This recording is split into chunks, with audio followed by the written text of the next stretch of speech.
Let's do that first toast, my friend. Here's to whiskey hell. You got it. Mate, what can you imagine trying to wake up the next morning? You're still you're hungover. You're probably still drunk. You went on this tirade the night before in a pub. You're standing on a table just railing on all of these scandalous, rebellious. Um, Well, church parking lot, yes. High school parking lot after I graduated from the high school, yes. You're about to listen to Whiskey Hell Podcast, a show centered on recent news, excellent craft beer, and absolute debauchery. While the guys are getting ready, you can reach them on Twitter at whiskey_hell.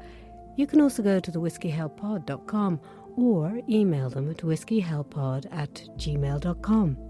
At the end, be sure to drop them a review as a thank you for the content. Looks like they're ready.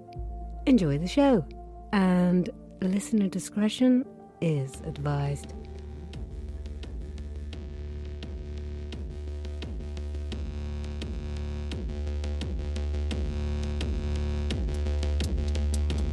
Ten, nine, eight, seven, six, five, four, three, two,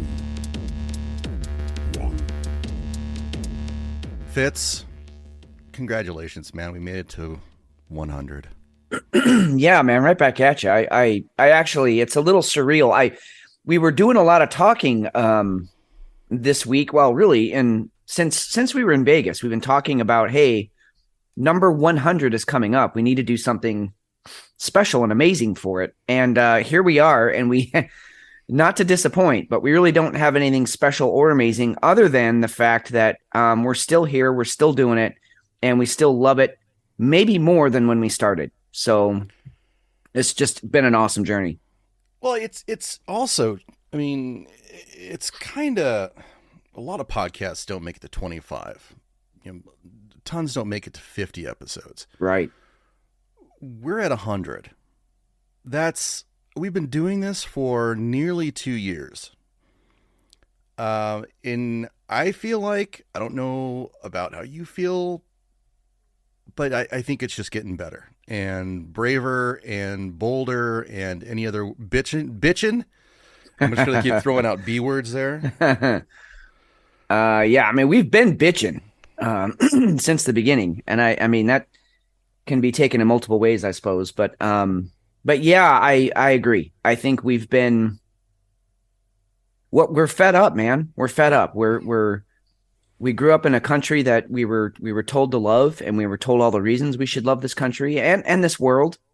And a lot of that shit we're finding out has like been, a crock of shit.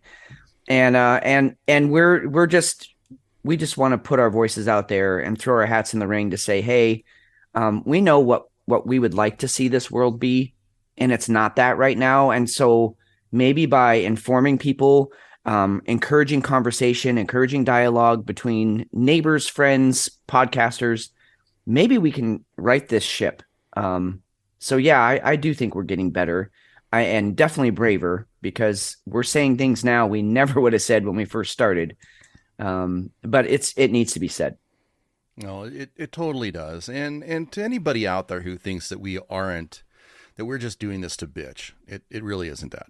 Anybody who thinks we put out the show for any other reason than to just have a platform and to make sure that people are at least taking the opportunity or have the opportunity to think, to read, to look a little bit deeper into the issues that we're seeing, the ridiculousness of it all. That's what we're trying to get at. And if we truly were apathetic and we didn't give a shit, we would not be doing this. Right. So that's one of the reasons why we really do dig the show. Besides the camaraderie, being able to, of all three of us, talking out the show, Hefe talking with us throughout the week on the show about what we're going to be talking about. Reaching out all of the times that we've talked to different fans, people on Twitter, having a conversation. I think it has done good. So I think, quite honestly, and I'm going to be selfish here, I think the first beer, the first toast, needs to go to you, Jefe, and myself, and all of our listeners for taking the plunge each week as we go down this journey. I love it. I absolutely love it. I'm pouring my first drink right now so that I can cheers to that. So while we're pouring those beers, yeah, and letting them settle a little bit, yeah, we've got a show that's going to be a lot of updates. We do have some new stuff that we'll get to, and some we're going to have fun with it, as always. But we do have a ton of updates from like the last two shows that we want to kind of dive back into a little bit, just because there are definitely some twists came from the train derailments, the flying stuff that nobody can figure out what it was, and yeah, so we're gonna kind of go deep again on some of that stuff. Yeah, and I think those stories are still relevant. It's not like they're old news because of the developments that are coming out, but also because they're particularly what's the situation in Ohio.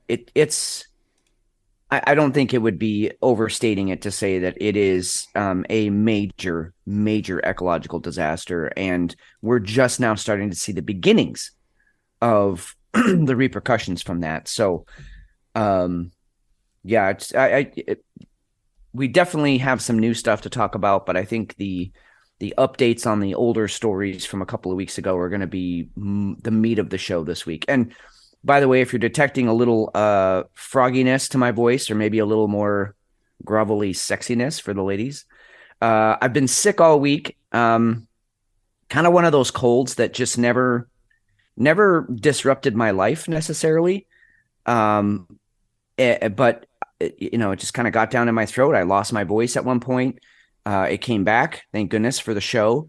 But I'm still a little under the weather. But I feel great. I just got all the crud hanging out back there. So hopefully the beer will help flush that out. Speaking of beer, let's do that first toast, my friend. Here's to Whiskey Hell. You got it.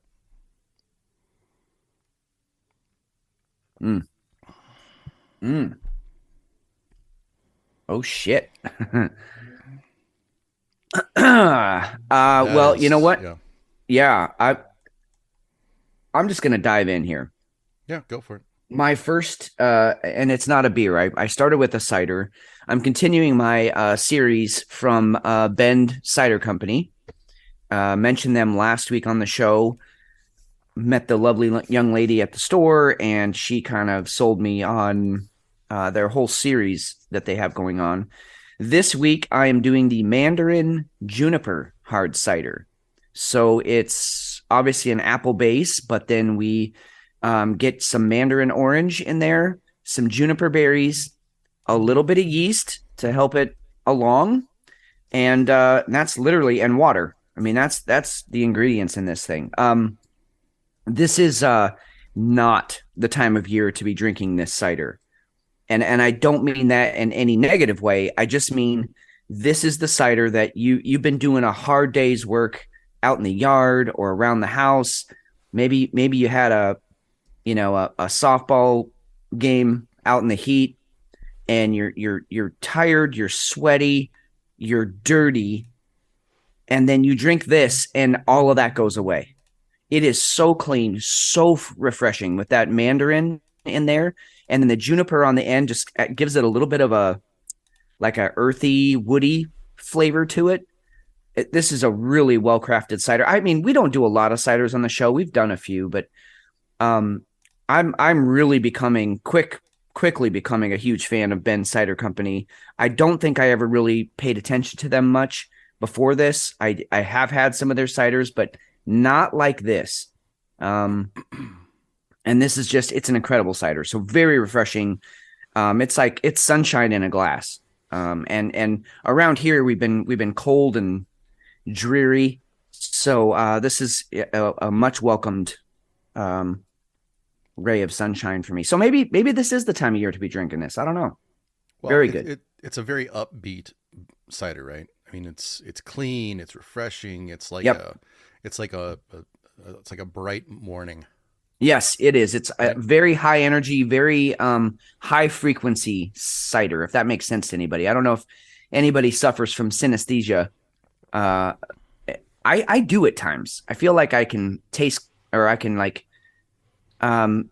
hear colors. I can sometimes smell colors. Music to me has a feeling to it. So I'm not saying I have synesthesia, but I'm saying that, senses cross over for me. And this one just has a really high frequency. It's just like, man, it just wakes you up. I mean, if I were an alcoholic, like straight up alcoholic, this would be how I would start my day. So it's like the orange juice. It's like your Sunny Delight, or start your day off with a nice alcoholic beverage. Absolutely. Can. This is breakfast of champions for alcoholics. Well, that's what this is. Not everybody can be into breakfast stouts, so you might as well have Mandarin juniper cider. That's fantastic. That's good shit, man. So what do you got? What are you drinking? I have a smoked porter. Ooh, fun.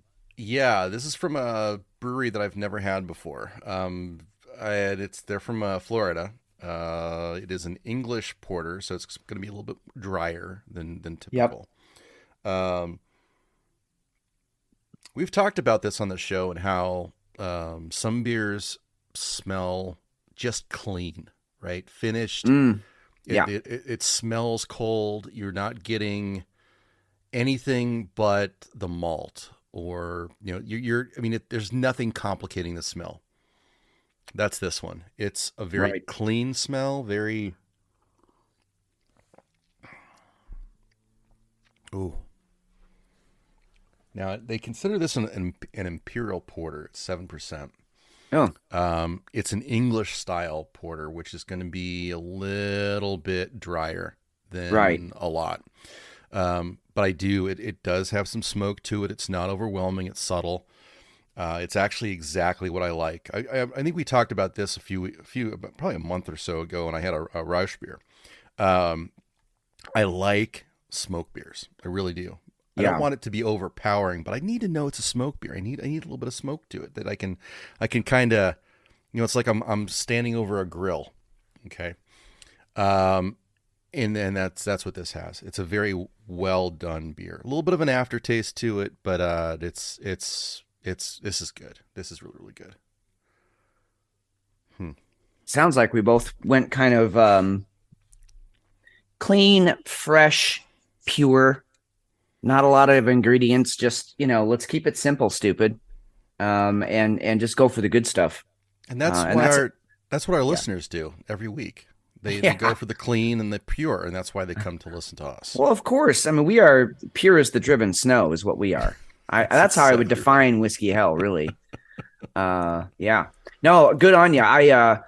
It's funny because if you look up, you go to the interwebs and you look up, what defines a imperial stout or an imperial porter.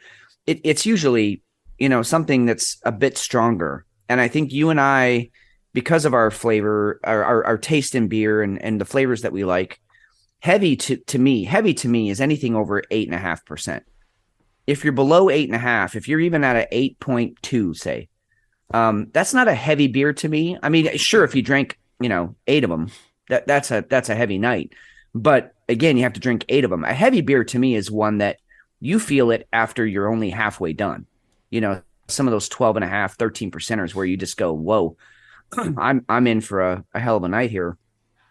And this one only being 7%, I personally wouldn't classify it as heavy, or an imperial, I guess I should say. Right. But I can also see where a lot of porters come in at your, 5 to 6%, 5 to 6.5. Right. So this one, jumping up to 7, I get it. I understand why they're calling it imperial.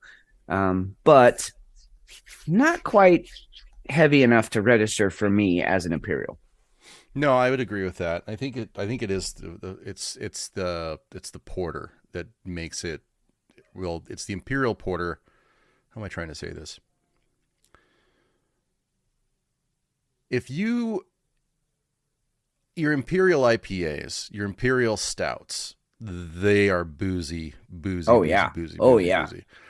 It's much harder to get a porter to the upper limits of the ABV. So yeah, I think if you had a scale for most porters, this is probably going to be at the top of that ABV scale, pretty close to it. Yeah. You know what's mind blowing to me? I think we talked about this on the show one other time, but um, before about, and I mean, the estimates vary, but before, let's just call it the 1700s, right? The 18th century. Right. Before that, it was very difficult because distilling hadn't really, come into fashion yet. It wasn't a known thing. So it was very difficult to get any alcohol over about a 5% because really all they could do was brew beers and wines. And they weren't, cellaring them and getting that extra fermentation. They just didn't have the chemistry knowledge, the science behind how to get those higher ABVs. So really, when you're talking about, the founders of this country or even, Europeans back in the day, going out and getting trashed, they were doing it on copious amounts of 4.5 to 5.5% beers and wines, which is kind of funny to me because, I mean, we've all had our days where we, just went crazy on the Bud Light or whatever. But for us to even be having this conversation about, ABVs is kind of funny because 300 years ago, that's not even a thing. That like you just drink the beer that's at your local, pub or the wine that's at your local restaurant that literally was, fermented up the hill in the grape fields up there. So anyway, it's just kind of a weird dichotomous conversation to have because if someone were to be, transported from say 1650 to modern day and they heard this podcast, they would be like, what? You can get a 12% beer? What is that? Or what the hell is whiskey? Or what the hell is rum? It just wasn't a thing. So anyway, just kind of weird. So for the sake of overanalyzing things like we do, I wonder if ABV tolerance, right, alcohol tolerance, has evolved over the years so that, if somebody did have a 4.5 or what would amount to like a 5 back in, late 1700s, 1800s, if it impacted people the same way a 12 or a 13 does you and I. Maybe. I do know that, it's kind of common knowledge that all of the signers of the Declaration of Independence and all of our founding fathers, I mean, they were these meetings when they got these ideas, they were in the pubs in Boston and in Philadelphia and in New York. They were in the pubs drinking. I mean, that's when these ideas, when they got the balls enough to be like, hey, we're not going to stand for this anymore. They were drinking and they were drunk. There's many, not reports, but letters and journal, entries of like, hey, George Washington really got plowed last night, but he said some amazingly inspirational things that I still remember. And it's like, you guys were drinking 4%ers, man. How trash could you have gotten? But maybe you might have a point there. Maybe it's scalable. In other words, their cells were only used to dealing with 4%, so that got them drunk enough. What can you imagine trying to wake up the next morning? You're still you're hungover. You're probably still drunk. You went on this tirade the night before in a pub. You're standing on a table, just railing on all of these scandalous, rebellious rants, just going off. You wake up and you're with some chick, some bar wench, and then you get up and you realize, oh my God, what did I say last night? Oh shit! I'm starting a revolution. Oh jeez. I mean, yeah. I mean, how cool, really? But also, I mean, with today's technology, we've talked about that too. I mean, our phones are always listening to us. I mean, that's the part of, I guess, podcasting that is sort of, you talk about the Joe Rogans or, these people that are really well known and they still say whatever the fuck they want. I mean, that's pretty brave, actually. Or they not whatever they want, but they say what needs to be said. But even if you're not a podcaster and you're not putting your voice out there on purpose, they're listening to you. So when you are at the bar and you say that ridiculous, revolutionary thing, someone's hearing it now, and they're not just writing it down in a journal when they go home. It's recorded for all of posterity. And I mean, if you think about it too hard or too long, these are dangerous times. These are dangerous times. So we have Hefe is going to be on here in a minute or two, so I don't want to dive into any other subjects. I do want to get into, though, in that vein, what is whiskey hell for any of our listeners out there who have not listened to or have not listened to the early shows, right? We do rail here. We do stand on our own tables. We've got our soapboxes that we like to get off on, so to speak. What is Whiskey Hell? What is Whiskey Hell Pod? How did we get to this point? I don't, to be very honest, man, because I've been on this journey with you, with Hefe, and with all of our podcasting friends out there and the community that's been supporting us. It's kind of one of those things where you see your kid every day, so you don't really notice them growing, but Auntie whomever who hasn't seen him in 10 years goes, "Oh my gosh, you've grown so much." Oh, hey, we got a Hefe sighting. I didn't know you guys were going to start this early. Surprise, surprise. Well, welcome. I just went to the break room. I was just looking through my phone. Yeah, I was wondering. You said 7:20, and yeah. McShane just asked a really important question, and before I finish my answer, what is Whiskey Hell? What is this podcast? What the hell are we doing here every week? What is it to you, Hefe? What is Whiskey Hell? No, I'm going out here. Thank you. It's Hefe's time to talk to Dane was cold outside. Now he's outside. Okay. All right. Oh, hey guys. Please goodbye. Thanks.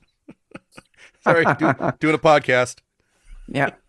For those of you who don't know, Hefe is at work and he calls in on his breaks, so he kind of has some maneuvering to do while he finds a place he can talk.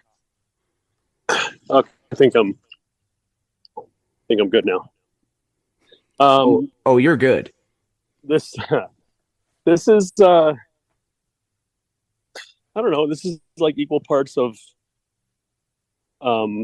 getting together as friends when we can't really do that in person as much as we want to, and just having discussions on things in the world, and we just kind of throw it out there for other people to. I mean, it's just it's fun, kind of like a hobby. I know you guys do a lot of work, preparation and stuff, but I think it's just like a public service kind of in a way. Huh. Interesting. I mean, yes, I agree with you. I definitely was going to kind of bring up the public aspect of it also. McShane brought that up earlier. We're not just, I mean, yes, it's a chance for the three of us to connect every week, even though we're talking daily, but just to really connect in a voice to voice kind of a thing. But also we wouldn't just do this if we didn't have any listeners out there, but we do. And we have people that tune in every week, and want to know not only probably what is going on in the world that they might not have heard about, but also our opinions about what's going on in the world that they may have heard about, but they want kind of a different take on it. Or maybe we've researched something that they hadn't thought of, or that they just didn't know about something they heard about. So I think it's all of that, but it's definitely, I mean, you say a public service, it just sounds like we're, quasi-governmental, which we're not. But yeah, I mean, I do feel like we are a public forum, that we're a place where information is being disseminated. And that's an important thing for a community. Yeah, I would totally agree with that, especially the part where I kind of imagine us sitting in a basement, and we've got the public access cameras going. Yeah. And I'm wearing a really, really terrible tweed jacket, and you've got some bell bottoms on, and then Hefe walks in, and he's just walking across the screen on set, and he's just like pelvic pumping until he sits down. That's kind of how I envision how at least the most of the show goes. Can I have assless caps on? You never have to ask that. What in the hell goes on in your guys' heads? Jesus Christ. That's where the fun comes in. That's where the fun comes in. Yeah, I mean, really, that's the other part of this that I think is really important is none of us are talking heads. None of us are, just getting up here and spouting the news. We do like to have fun with the show, and then if that means having fun with the news, or with the people that are trying to tell us the news, or just the dumb shit that we come across while we're looking at the news, we want to do that too. And we try and make it equal parts, fun and serious, but then back to the fun. We try and sandwich that, because I don't ever want to leave somebody with a bad taste in their mouth and go, man, that fucking show is way too heavy for me. It needs to be enough ridiculousness that you go, okay, that was, I know more than I did when I started listening, but also I had like a few laughs along the way, and that's our goal. I'd agree with that. Yep. I'd agree with that. Well, how many shows have we done?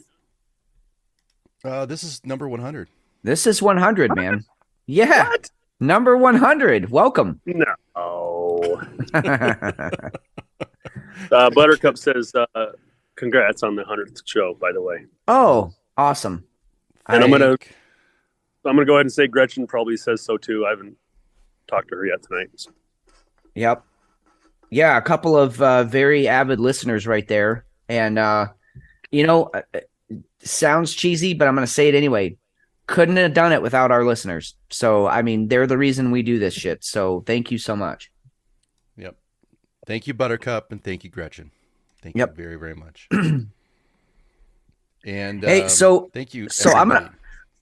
I think we should. No. I think we should leave this up to Hefe. But I think at some point, and we can even go into why I'm doing this. But I am, as Fitz, I am putting forth a nomination for Buttercup to be nominated in our Hall of Fame. Ooh, I would agree with that. Yeah. What do you think, Hefe? I think so. I mean, she's been binging the show. That's what I mean. It's like serious work she's putting in to get caught up. And really, like you say, binging. I picture her. I mean, McShane, you said like a dark basement. I picture her like stealing moments in her day, away from the kids or away from life, just the busy. And she's just like in the bathroom, and she's like, shit, I have business to do in here, but I have 2 minutes. I'm going to listen to a couple minutes of Whiskey Hell. Like that's how I just kind of picture her in a corner somewhere, just like stealing a moment to just listen to us and our ridiculousness. And so I'm throwing her name in the ring. It doesn't have to happen this week, but it would be a nice thing. It's like the show that you don't want anybody to know about, so you hide in the bathroom. It's kind of like taking a dump, but you're just going to be in there. You don't want anybody to know, though. No, you don't want your kids to know. You can't play it while the kids are in the car. You definitely don't want it while you don't want your husband to know that you're listening to these three idiots. And I completely agree. She needs to be in the Hall of Champions. Yep. Totally agree. Yep. It's good stuff. I'll do it then. Hey, it's Robo Right Hefe. on. I like it. Yeah. Yeah. Yeah. Oh, Hefe, you're breaking up. Sorry, man. I didn't mean to interrupt you. Oh, this the Well, we may be having a major satellite catastrophe, or just Hefe just has bad reception. I don't know. We're not picking up anything you're saying, but I will say this. I like the idea of Whiskey Hell, of us being someone's dirty little secret. I like that a lot. That kind of makes me horny, and I do want to apologize. Not that they'll ever hear it, but just Hefe, I want to apologize to your son, and I think it was his friend that was in the car also. We lost Hefe, but Nope, here he comes. He's back again. He popped back in.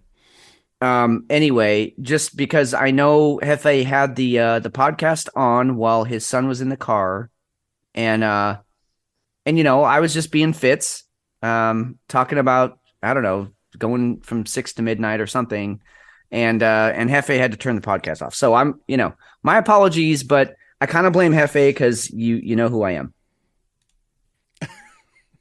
All right, Hefe's gone again. Yeah. Oh, I love it. All right. Well, I think we're off to a good start here. Let's go ahead and throw it out to our sponsors, and we will be right back to start the news. Cool.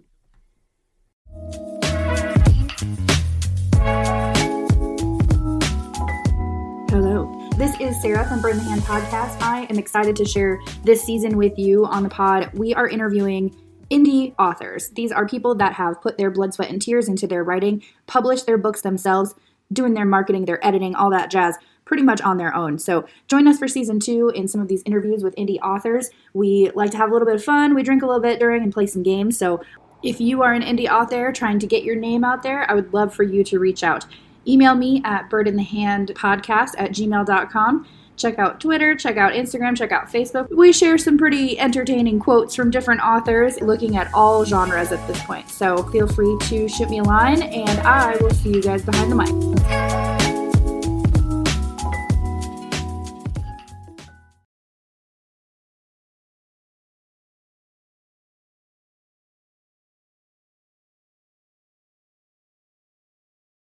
All right. So this week, we had a tremendous number of updates to go ahead and pack in. Let's go ahead and start with the 3 train. Let's go and talk train derailments. Can we do that? Let's do it. I like it. So after we hung up the show last week, I don't even know that I don't even know if the next show was out yet. Monday's show, because we dropped the last show, plus we'd had a bonus show in there this week that we also played. We had 3 more derailments. We had one in South Carolina, Houston, and Detroit. Each one of them had hazardous materials. And the big, I'm going to call it an excuse or brush off, maybe. Everybody started saying, well, and I think this even came out from Buttigieg. We had over 1,000 derailments last year. This isn't a big deal. I don't think he said it isn't a big deal part, but he did bring up that we had over 1,000 derailments last year, and thus implying that this should not be a big deal. This isn't out of the ordinary. Right. I've even had people that I've talked to about this in different friend circles and stuff, and they've even said, well, we had 1,000 last year. This really isn't that big of a deal. Like, how is this not a big deal?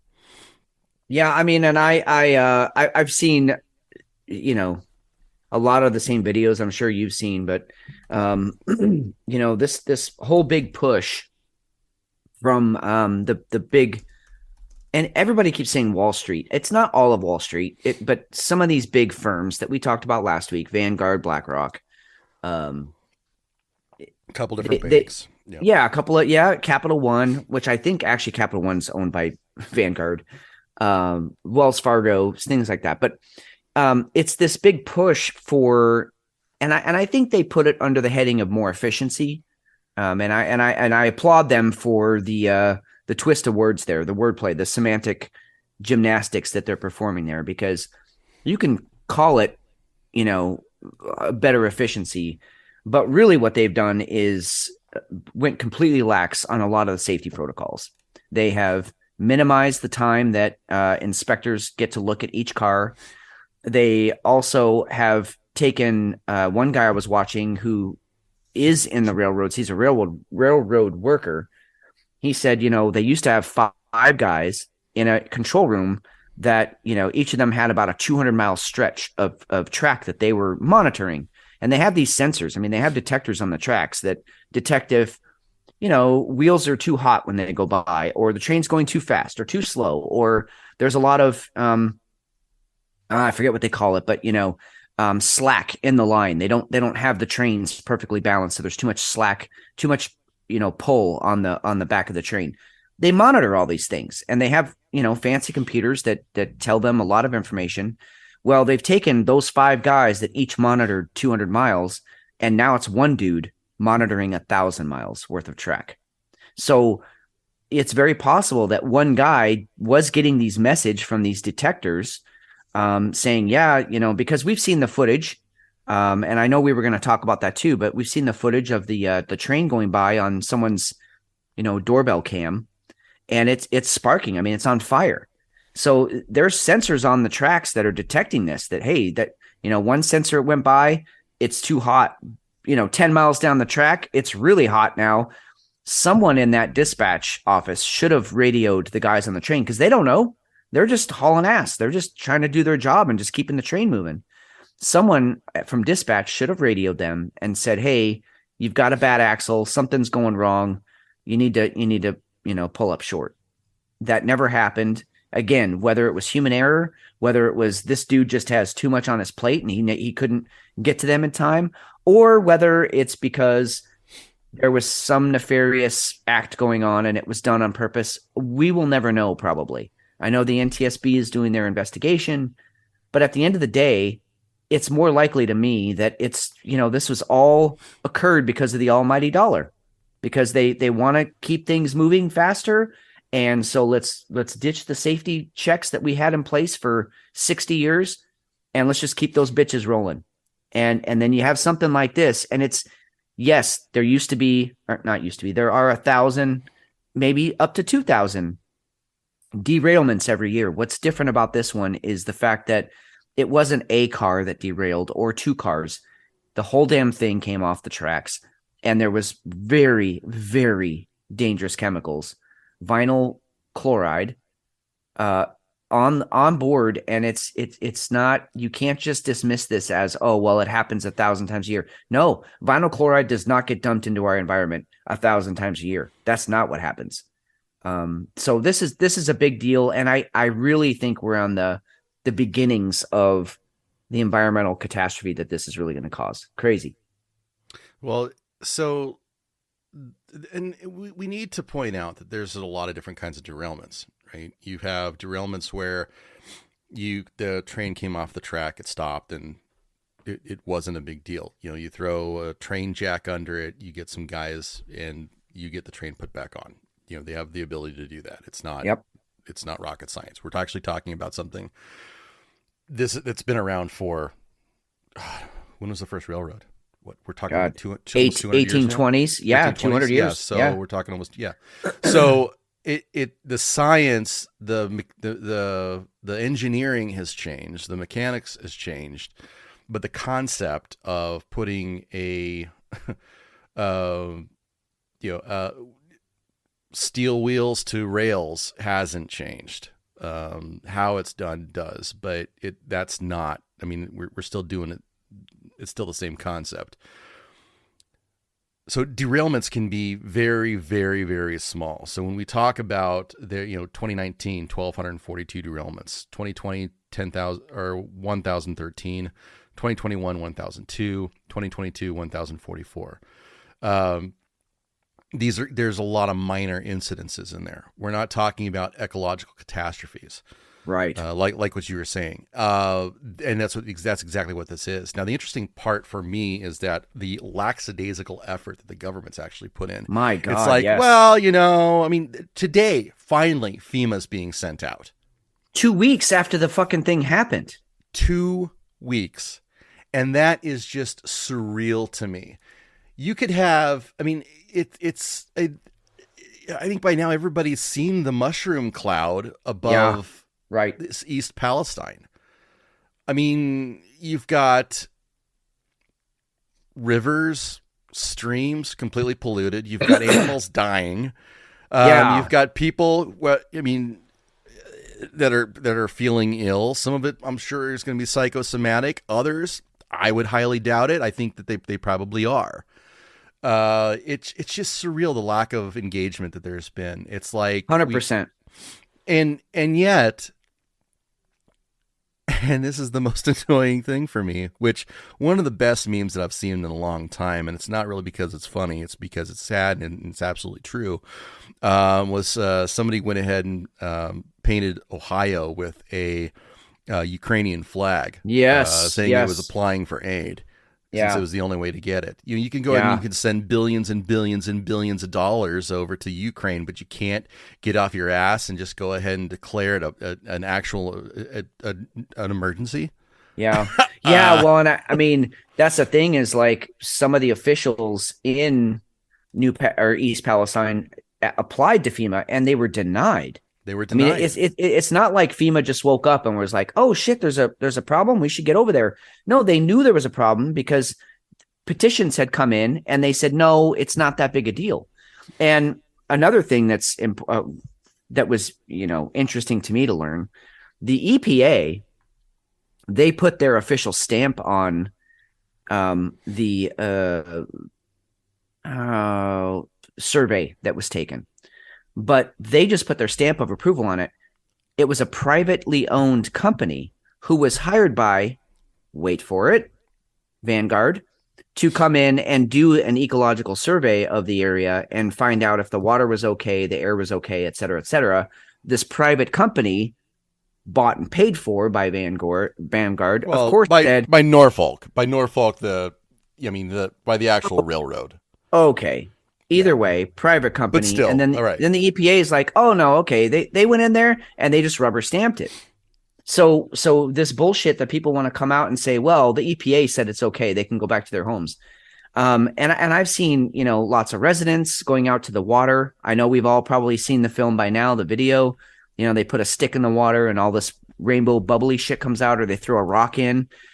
But more than that, and like you were kind of touched on with the psychosomatic. Everybody there is kind of complaining of the same symptoms: really bad headache, trouble breathing, their vision's getting blurry. That's at some point you have to say, okay, this is caused by something in the air. This isn't just psychosomatic. This isn't just people with asthma. This is a real problem, and it's in the air. I saw one guy, he was filming in the parking lot of a Walmart, and he's like 15 miles due east of East Palestine. And these crows were just falling dead out of the sky off of this power line. They're just falling dead out of the sky right into the parking lot. So there's like serious, nasty shit going on there. And like I said, I think we're at the very beginning of how much of a disaster this really is. And Biden's downplaying it. Karina, what the fuck's her name? Jean-Pierre, she's downplaying it. No, nobody wants to talk about it and address it. And it does make you wonder. I'm not throwing this accusation out there. It's just something that's been on my mind. If this had happened in a very blue county, a county that voted 75% for Biden, would there be a different response? Because this county voted 75% for Trump. And it's almost like they're being dismissed as, oh, well, that's what you get for voting for Trump. I don't know. I'm so glad you brought that up. I'm so glad you brought that up. I was thinking about that yesterday, and I forgot to go back and do the research. Thank you for looking that up. Because isn't it blatant? It is. It feels like it. And doesn't it kind of go along with all of the other divisive stuff that Biden's done? He does It not. really does. It's not his country. He's only going to help if you're in a blue state. Right. He doesn't do anything about the border. Why? Red states. Mostly red states. Yep. And red counties. He doesn't do what he. It's just surreal. It is absolutely surreal how the lack of engagement, the lack of caring. If you look at the Twitter feed, right, for the White House and for Biden, all it's about is all of these junk charges. It's about let's go and get more jobs. He's completely avoided anything having to do with this. What a hero he is for the economy, which he's not. I mean, we've debunked that. That's a lie. But they can fudge the numbers how they want. So he's a hero for the economy. He's bringing down gas prices. He's bringing down inflation. Nothing. Oh, and the border is secure, so don't worry about that. But nothing about possibly one of the biggest ecological disasters. And I listen. I don't want to be Chicken Little running around with skies falling. But I will say that there have been several environmental engineers, chemical engineers. People are coming out and saying, look, this is really, really dangerous stuff, vinyl chloride. And it's even more dangerous when you burn it, which is apparently the story we're being fed, is that they set it on fire so that it wouldn't leach into the ground. Okay, now it's up in the air. And now it's going to leach into the ground for hundreds of square miles, maybe thousands of square miles. Yeah. So rather than just polluting one area and dealing with the small localized area, now you're pretty much polluting Ohio. Yeah. And how much did we send to Ukraine? Are we north of 100 billion?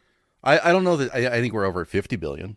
Okay. I might be over that, but let's just take 1/50th of that. Let's say $1 billion goes to East Palestine, Ohio, and neighboring communities. I think that would go a long way, a really long way to starting to heal their lives, their families. These people lost homes. These people lost businesses. Their kids aren't in school for how long? And their health problems that they're going to have in the future, because the EPA said, go ahead and go back to school and go back to work. You're okay to go back to the area. We've got friends, McShane. We got friends of the show, Mike and Tabby, down in Kentucky. They're in the Louisville area. They're downriver from this thing. I mean, the Ohio River is not. It's not insignificant. It is the watershed for a lot of communities, and this shit's just going to keep running downstream. It doesn't just stop here at East Palestine. It spreads. So let's give these people some money, some resources to actually start dealing with this thing instead of, I mean, the video of these people waiting outside to find out what the fuck's going on. They wanted answers and they're waiting outside in this air to talk to officials. It is crazy. And it feels deliberate. About 3,500 fish in 4 local waterways were killed after contaminants spilled into one waterway as a result of the crash and spread. That's from the Ohio Department of Natural Resources.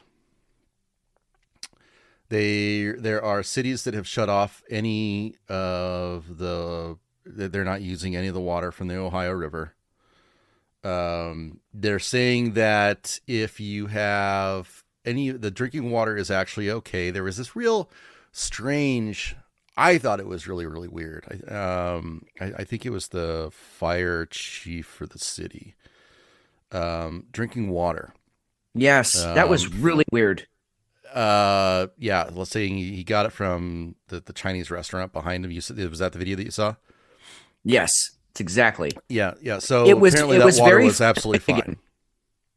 Yeah. Yeah. And we're supposed to believe that didn't come out of a bottle. Dude, I don't know. The whole thing feels, and then on top of it, I don't know if you've seen this whole, I'm not going to call it a fucking conspiracy. I'm tired of that term being thrown around, but it's just a fact. There was a book written back in 1985 called White Noise.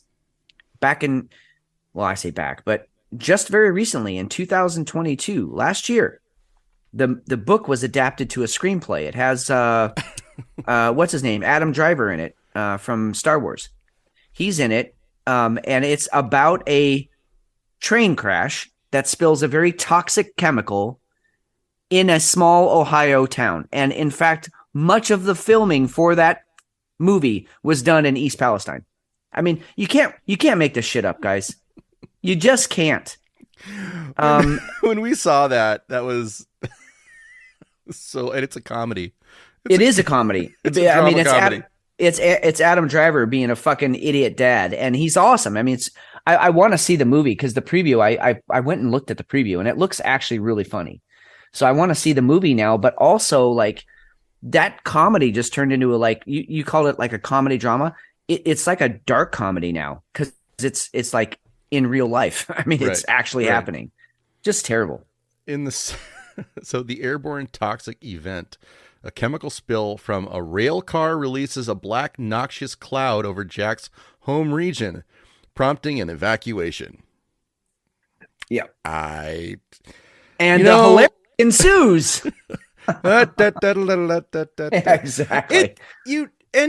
So have you seen this? Have you seen the cast? So Adam Driver, Greta Gerwig, Raffi Cassidy, Jodie Turner-Smith, Andre 3000, Don Cheadle. Wow. It just blew me away. I'm like, we're really doing this. That's fantastic. It's yeah. So fantastic. it's like, does art imitate life, or is it the other way around? I mean, I don't know. I don't know anymore. How many times have we heard the story that everything is introduced through a movie or a book? Right. We're going to get people associated with things, and then we're going to go ahead and let it happen. And that's the conspiracy part, right? But it makes you really wonder when you start tying in the other things, like it's a red area, it's a Republican area that did not vote for Biden. Is this some way of punishing them? I would like to think not, but at this point, why not? Yeah. The lack of response, you've got this derailment, and then you've got the other three. And that's interesting though. If we looked up the other three, and I don't know that we can do this right now, but I wonder if the other three areas that had the wrecks were in Republican areas. Yeah, I'm going to say Houston, probably not. Detroit, possibly, because it was on the outskirts of Detroit. It was kind of in a rural area just outside of Detroit. And South Carolina, I would say definitely. I mean, I don't think it was in Raleigh. So yeah, I don't, I mean, that is an interesting take, and then the other side of that is maybe they don't give a fuck. Red, blue, purple, fucking orange. Vote how you want to vote. We really don't care about you. We're just going to cause these shit. I'm going to back that up. Yeah. These things are going to happen to you, and we don't care about you. That's the general feeling that we're getting here. Because even if you wanted to just say it was a political issue and 75% voted for Trump, there's still that 25% there that believed in you, Joe. 25% of the people in East Palestine believed in you and wanted you to be president, and you're ignoring them. You're leaving them, just hanging them out to dry. What kind of a message is that for the rest of us? Yeah. No, it is. And conspiracies aside, that really is what it comes down to, especially if you're running for president again. Yeah, exactly. Right. All right. I think we've beaten that one to death. There'll be more of that to come. Keep an eye on our Twitter feed. We'll put stuff out there. But I will say this. I do find it very suspect that the ecological cult, the climate cult, has had nothing to say on this.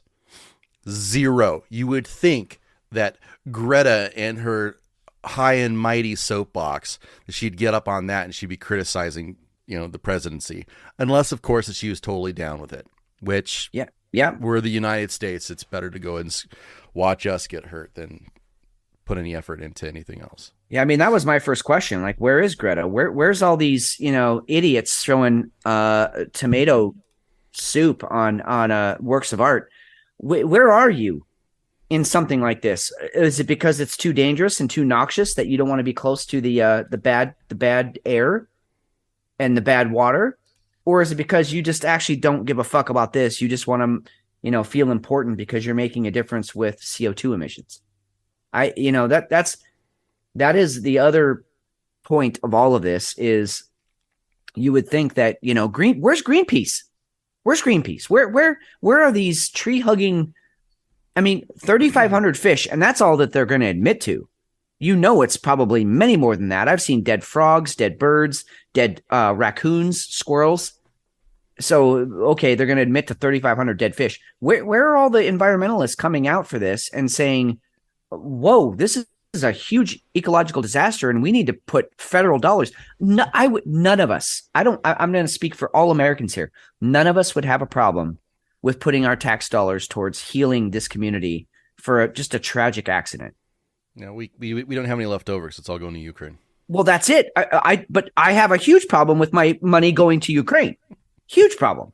But do they care? That's my point. They don't care about any of us.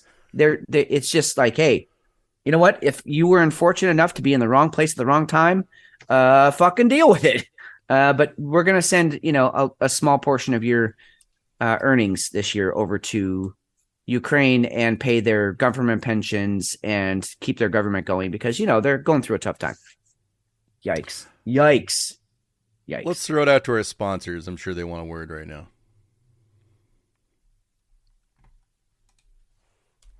All right. So I don't know well, let's get into it. Let's go ahead and go there.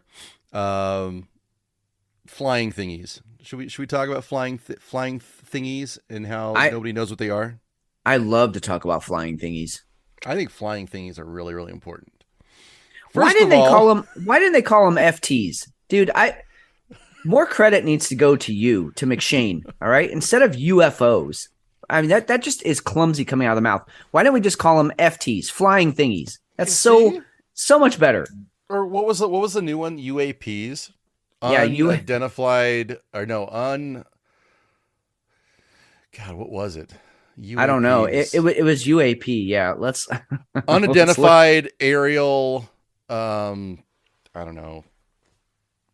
Penises. Penises. Yeah. Projectiles. Pussies. I don't. Oh, geez. We I'm down with OPP. Yeah, you know me. Anyway, let's see. They shot one down. They shot what they don't know what it is. We're just going to call it a thingy. They shot a thingy down. They missed one with a missile, apparently. Now, keep in mind, we have no wreckage. There's no wreckage you don't know what it was. There's no wreckage.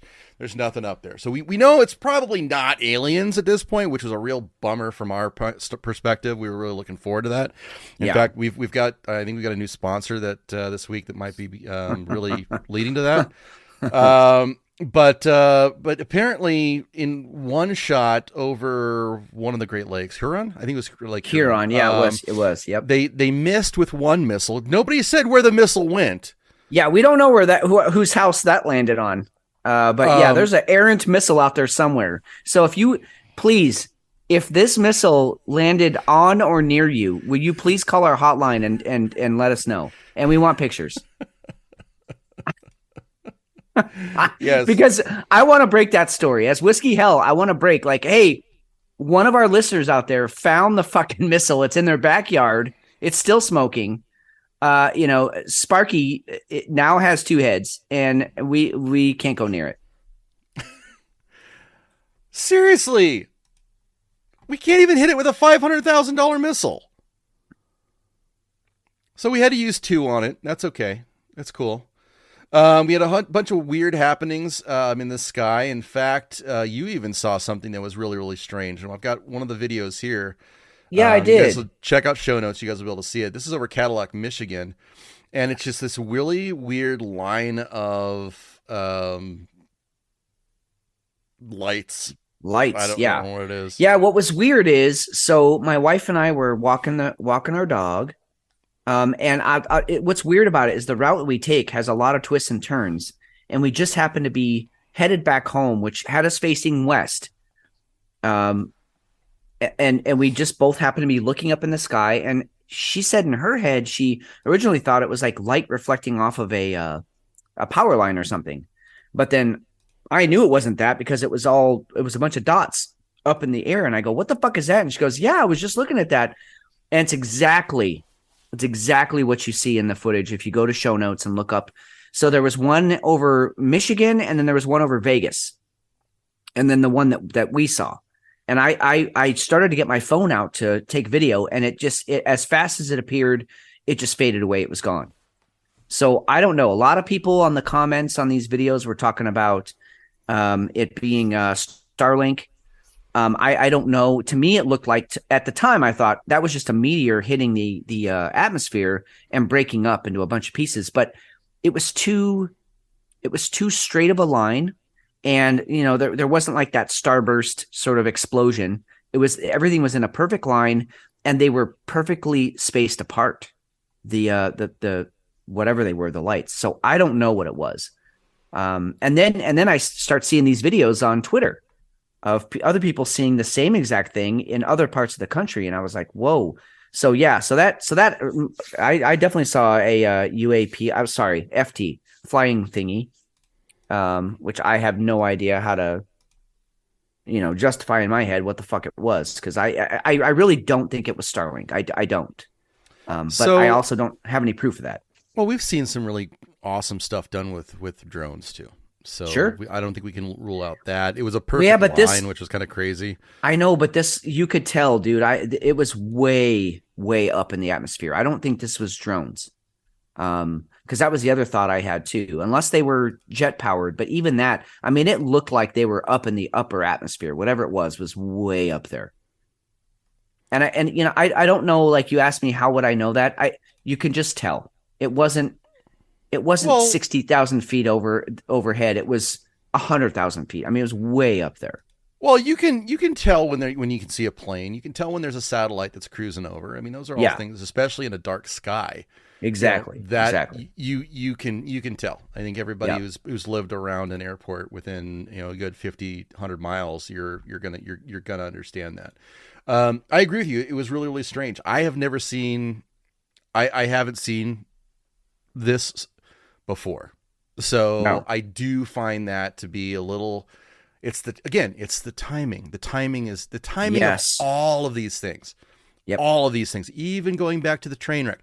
Timing. Now you've got 4 trains that go off the track. We have 4 different balloons or thingies that end up either getting shot. Well, they all got shot down in one way or the other. The only one that was recovered was the actual spy balloon, which the Chinese came out today mocking us because we reacted so heavily towards their quote unquote spy balloon. Which, I mean, that is what it is. But it's the timing of all these things coming together.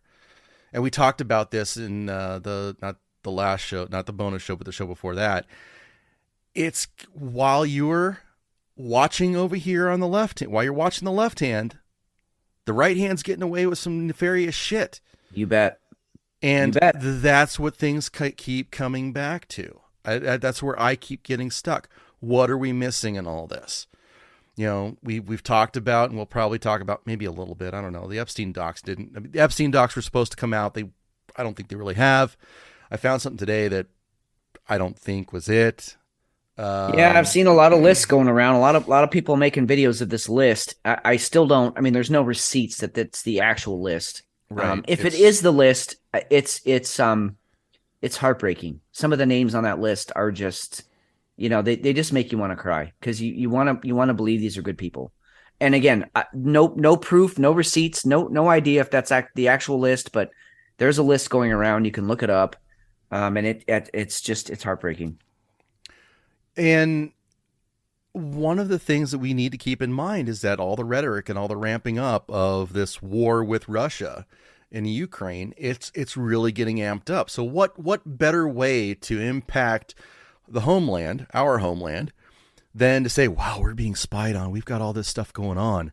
And look at this. We need to make sure that we need to support this war. We need to make sure that we're ready.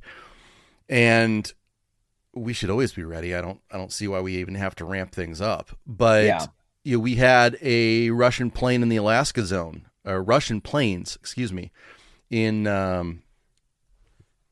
the Alaskan zone, and And that's, I mean, that as you disappeared. pointed out, that's pretty, yeah, and that's pretty common. I mean, I think that probably that's happens been going 3-4 on times. since Yeah, that's been going on since the Cold War. They come over here, that we go over there. We've got what, a mile or two between, or as far as the Bering Straits go, we fuck with each other all the time. Honestly, that's how both of those areas stay ready. right. They probably know, the pilots probably know each other. Yeah. So Right, it's not like it's a big deal, but now you're going to start hearing about it. So to have all of these, to have something that goes across the mainland and have it be, well, we better roll fighters out there because it's sexy as fuck, and get people fired up so they can go ahead and say it's an easier pill to swallow when, if they want to go to war in the next few months. Yeah, which Or weeks. which seems to be coming out. That's, so a couple of points I want to make. Number one, I thought it was really cute, and I'm going to say the word cute, but the story that came out today is that the Canadian Mounties, the Canadian Mounted Police. Okay, I did not hear this one. Oh yeah, they're out there searching grid by grid. They're grid searching the Yukon territory for the wreckage of this thing. Now, first of all, if you look on a map, if any of you have any sort of grasp over how vast the Yukon territory is, it's huge. It's not I'm not joking around here. I'm just saying it is incomprehensible how big this thing is. Now, the pilot knew about where he was shooting this thing down, right? I mean, I would hope at least within a 10 square mile area. And the fact that the Canadian Mounties, I picture these dudes in red coats and a horse, looking for, pieces of whatever lying on the ground out in the forest. To me, that was just, it struck me funny. It hit my funny bone. Well, it really is ridiculous. First of all, if a missile's fired, if anything, there's no way that a jet fighter, any aerial vehicle that the U.S. uses for the military, is not being tracked by us. Right. There is no way that they wouldn't know where it was fired, what the trajectory was, how far off that was. The data is all there. Dude, I can go on way that they wouldn't know. I can go on Google Maps and drop a pin right now of some place that I've been. And then I can send you that, and you can go find the exact place I was just at. That's just you and me. We're not the military. And so to your point, there's no way. There's no way. And every one of these fighters, every one of them, we go back to the Iraq War, right? Yeah. Yep. Every time that we had an aerial sortie during the Afghan engagement, how often did you see the tapes from it?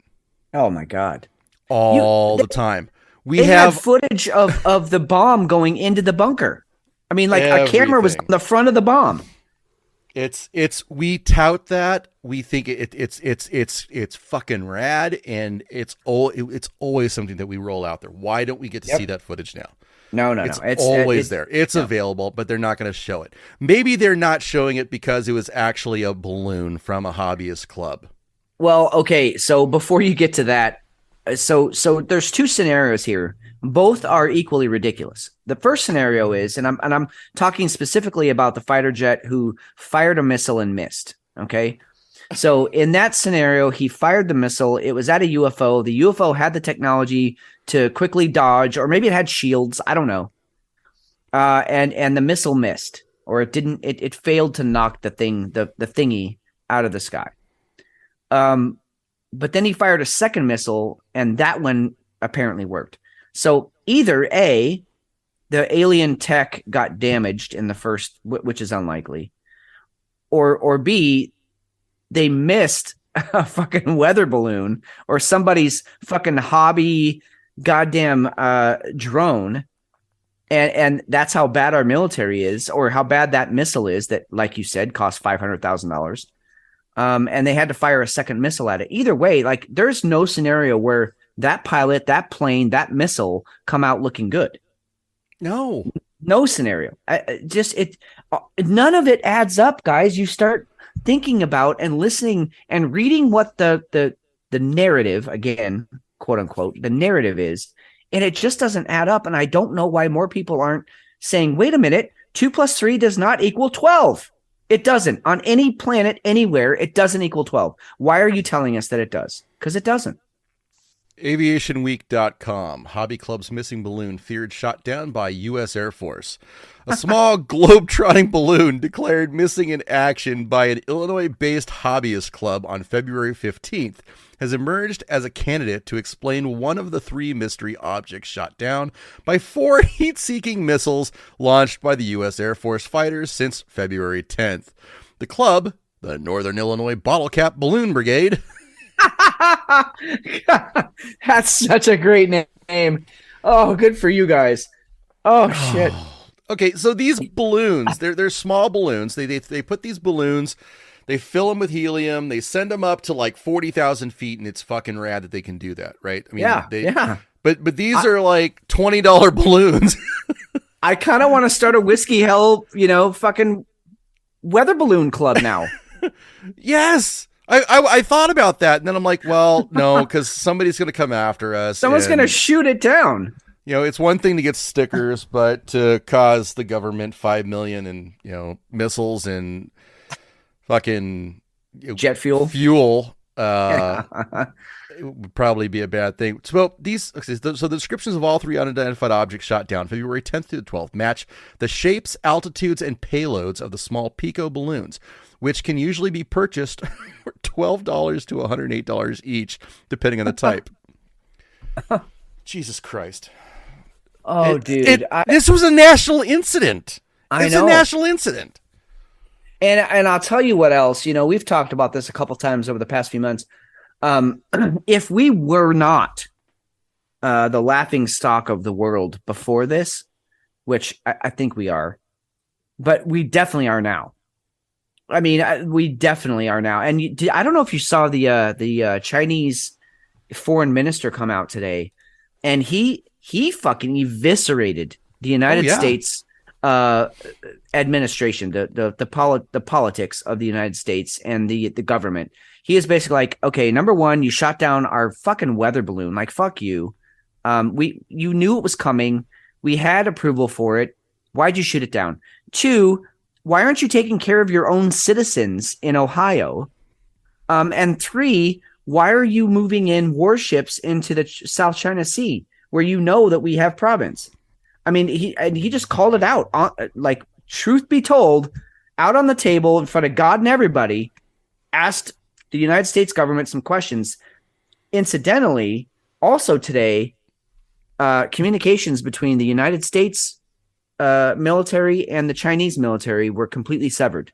The Chinese shut down those lines of communication. The only communication we have with the Chinese government right now is with their foreign minister and our Secretary of State, who's dipshit Blinken.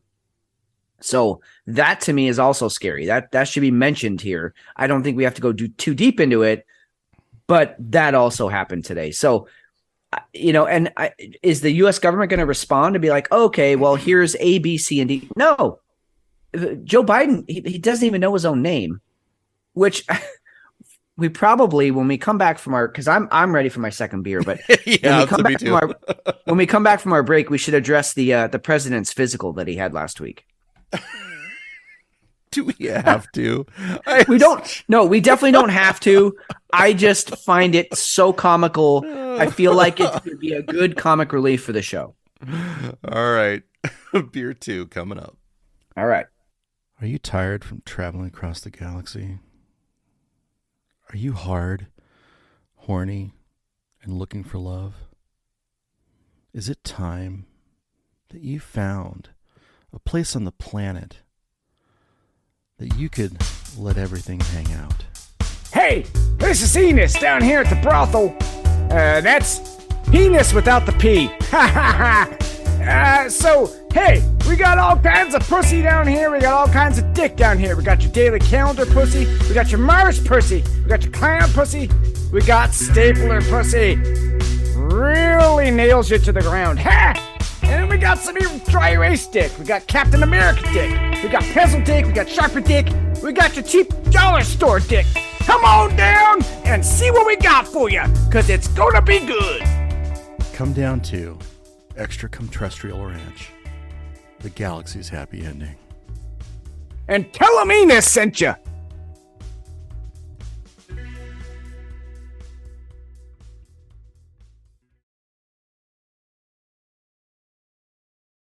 All right, Fitz, I'm going to declare that I'll be getting off on this beer. Oh, okay. So, this is Hawk in the Dark. It is a collaboration between Dark Sky Brewing and Horace Aged Ales. Let me pour it, and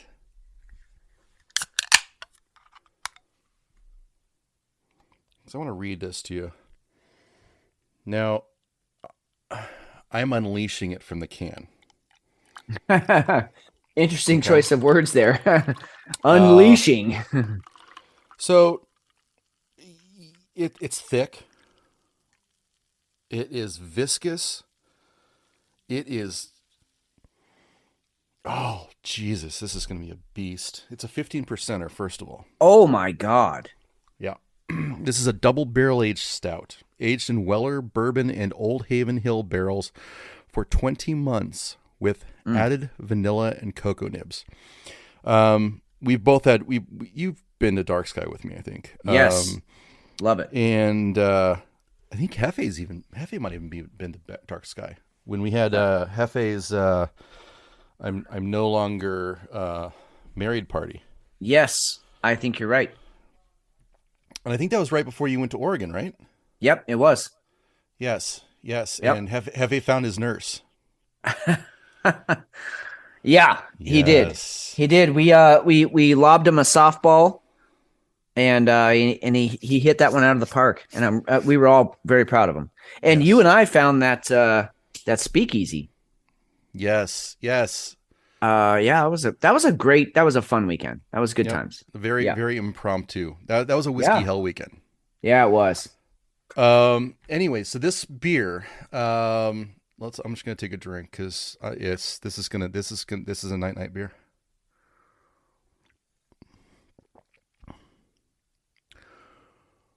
Ooh.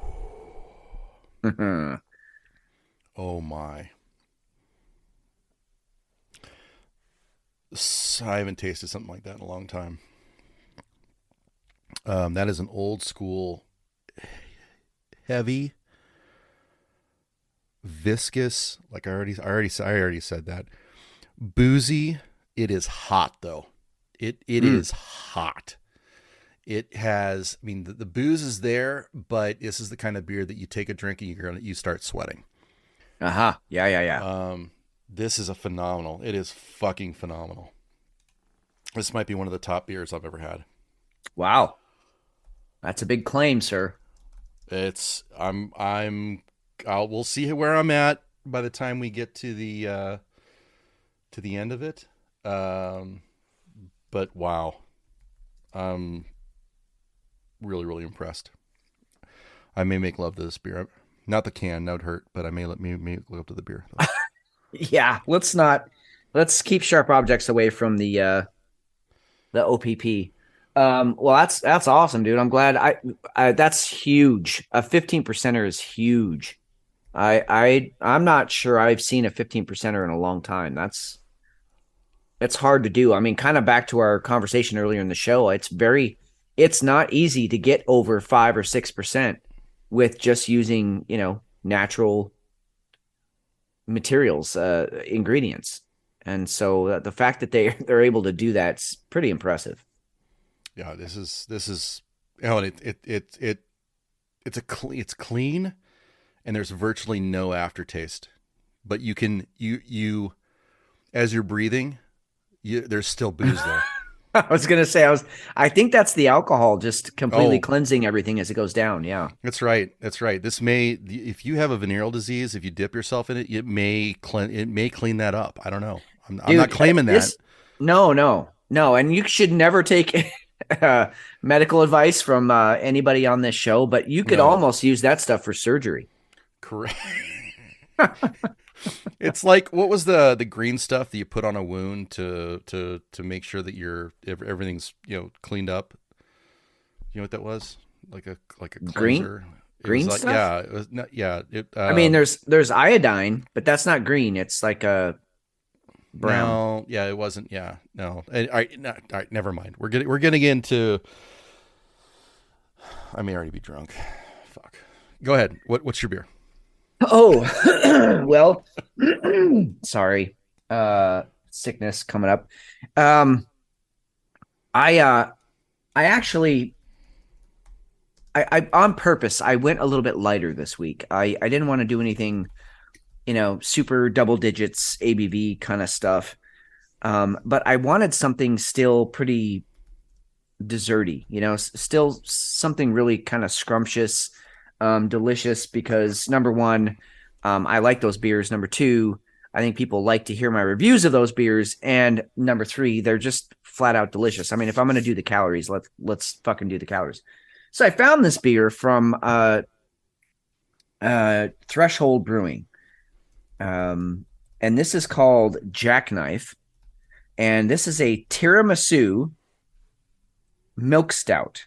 It's a dessert inspired milk stout. So it's got a picture of tiramisu on it, on the can. And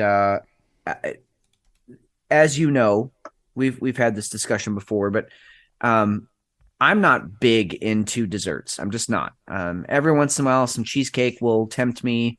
Sure. My apple pie is up there.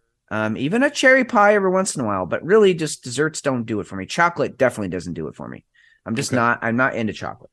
But one, Achilles heel of mine has always been, if I'm going out for a nice meal, it's really nice to finish it, especially in an Italian restaurant, is with some tiramisu. I like the rum-soaked ladyfingers. I like the cream, the cinnamon, the coffee you get in there. It's all of it. It's just, I like tiramisu. So I saw this. It's only a 7%er. So usually these kind of dessert beers get up, into double digits as far as ABV goes. This one is not. It's a 7%er. So I'm a little weary because, I don't know if they can pull it off with not that much alcohol in it, but let's give it a try. So let's see what we got here. I'm really, really curious to see how you describe this, and I'm hoping, as you're describing your sexual encounter with it, that there's a lot of tiramisu textures to it. Oh because God, it's a very unique dessert. It is. Oh my God, holy shit! This is actually tiramisu in a glass. Wow. All right. So the lady fingers are doing their job, penetrating and, fingering and caressing, I guess. But the cinnamon and the cream are in there. So do you remember? I know you remember, but we went to Vegas one time and we decided to go to Emerald's. Yep. Emerald's place. Go ahead. Okay. All right. We had that amazing waiter. Yep. And we all enjoyed. I mean, we spent way too much on that meal, but it was worth every penny. Yep, not only for the service, but just the whole experience. We all dressed up, and that this waiter was just. So we asked him for recommendations for dessert, and he was telling us about the chocolate, the triple chocolate something. And he said, I feel like I died and went to heaven when I had that. And he convinced a lot of people to have it, but I went with the tiramisu.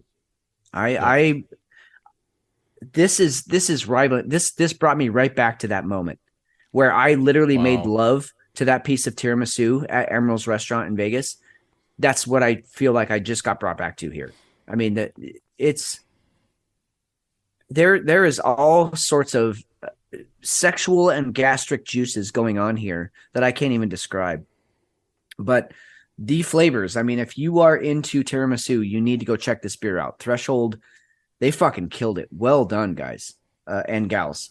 Whoever was involved in this beer, just really well done. Holy shit. And just for theater of the mind, that night when we were at Emerald's, Fitz he licked the tiramisu. He tongued it. He got in there really, really deep. Oh yeah. We actually witnessed a lot of his technique that night, and our friend Ted, I think he was taking notes, but even though he was never actually going to be able to apply it. Anyway, it was a very, very sexual experience. It was kind of awkward, but it was a hell of a dessert. I think you had the tiramisu. I think I went with a chocolate cake. I think there was a banana cream pie also. Yes, there unreal. was. You're right. Yeah, maybe even a bananas Foster. Anyway, we're getting off topic. But so they absolutely nailed it. So you have the brandy type flavoring. You've got the coffee, right? Yep. You've got a little coffee in there. You got the cream. The thing that fascinates me about this, I don't know anything about Threshold, but I can see just off of their site here, threshold.beer, Jackknife is actually the base. It's their base milk stout, and it was aged in Westward whiskey barrels for 12 months, and that was the 6.8. The one that you have, the Jackknife Tiramisu, is updated a little bit. It's a 7%er, but that's the same milk stout, but it's inspired by tiramisu. So you're getting a base beer. Their base beer it must be amazing. And then you can go ahead and build off on that, and you get the nutmeg, you get the cinnamon, you get all of the tiramisu aspects to it. That's a pretty special base if you're able to go ahead and add to it like that, because that's not an easy dessert to kind of capture. No, that's solid. And you know what? What's funny is I've seen a couple of I don't know, maybe 10 over the years, tiramisu stouts and even porters maybe. But they always miss the mark. I'm always like, yeah, okay, it's okay. I like it. It's a tasty beer, but it's not fucking tiramisu, dude. They killed it. I'm not just trying to upsell them here. They killed it. This is a really, really good beer. I actually want to go back now and see if there's more of this, because I'm thinking not only am I going to enjoy it again, but I'm thinking my wife might really enjoy, a glass or two of this. It's fucking tremendous. And I actually really like the idea that it's not, a 12% or a 15% or like you're going. I like the fact that I could have 2 or 3 of these in a night and really enjoy it and not, be so fucked up I can't teach class tomorrow. So, really incredible beer. And that good find on the website there. I didn't know that Jackknife was kind of their base of that. And we've talked about that quite a bit in the past few shows. Yeti's doing that. A lot of brewers are taking a solid beer that they know people like, but then they're just like fucking upgrading them. It's like Iron Man, the difference between Iron Man 1 and Iron Man 3. I mean, all the upgrades that he did to his suit, that's kind of what we're seeing here in the beers, that you take this base idea, which is awesome, but you're going to upgrade it to the point where it's even awesomer, which is not a word, but I'm going to use it tonight, and it's applicable because this is really good. Hey, so the EU has voted to outlaw gas cars. Yeah, what is it? By 2035 or something? So California did the same thing. What are the odds that this stuff is going to go out there and then it's all going to get nixed like by the next regimes that come in? Oh, I guarantee it will, because there's no way it'll last. No way. I think that's what it is. I think it's just a temporary, let's go ahead and throw it out there. We know that we don't have the technology to be able to go ahead and have EVs for everybody. We can't put that many charging locations in. It's too freaking difficult. Can you imagine putting EVs for every place in Europe that in some cases doesn't even have good infrastructure for electricity, period. Right. So there's no way. I cannot see this. And I cannot see that Europe's going to have the money to put in infrastructure for it. We can barely do it here. So I can't see that happening. I really can't. It's almost as absurd as California. I mean, and I'm just going to say this. I'm not trying to, I'm just going to say it the way I'm thinking it. But the only way that this is really possible, the only way that this really happens is if, 2/3 of the world's population are just gone, in 5 years. Snap of the finger. Yeah, well, exactly. Thanos, 2/3 of us are just gone. Instead of 8 billion, almost 9 billion, there's only 3 billion people left on the planet. and then maybe there's enough electricity out there for people to have EVs, most people to have EVs. But right now, as it stands, we don't. I mean, and let's just talk about the United States. We don't have enough electricity in the grid to power the EVs that are out there right now. I mean, that was evidenced by California saying, "Hey, please, we're having rolling brownouts and blackouts. Please don't charge your EVs at home." Yes, so that's accurate. Yep. Yeah, so we don't even have the electricity in the grid for the EVs that are out there now. And that's not most of us. That's like, I think it's 16%, 18% electric vehicles out there. So most of us are still driving gas cars, and they still don't have enough power for those that are driving the EV. So to have the myth that 100% of us are going to be driving EVs, it is absolutely a myth. It can't be done. Not only that, there's just not enough of the minerals, the lithium, all the stuff we discussed, the nickel. There's just not enough on the planet to make that happen. So it's a myth. It's a pipe dream. Get it out of your heads, people. It's never going to happen. But then you have to ask yourself the follow-up question. Well, then what is going to happen? Because I don't like that scenario either. So the average cost of an electric vehicle right now is $66,000. Who can afford Jesus. that? No, I cannot. I can't. I can't. I don't know anybody. Well, okay, I know a few people who can. Yeah. But we're talking they're going to go down to one car. Yeah. Yeah, and the only way I mean either of us to be able to afford that is if all of you out there listening to this right now go tell all of your friends and families to listen to Whiskey Hell. Please do that. Yeah, exactly. But no, I mean, honestly, no, you're right. That's 66,000.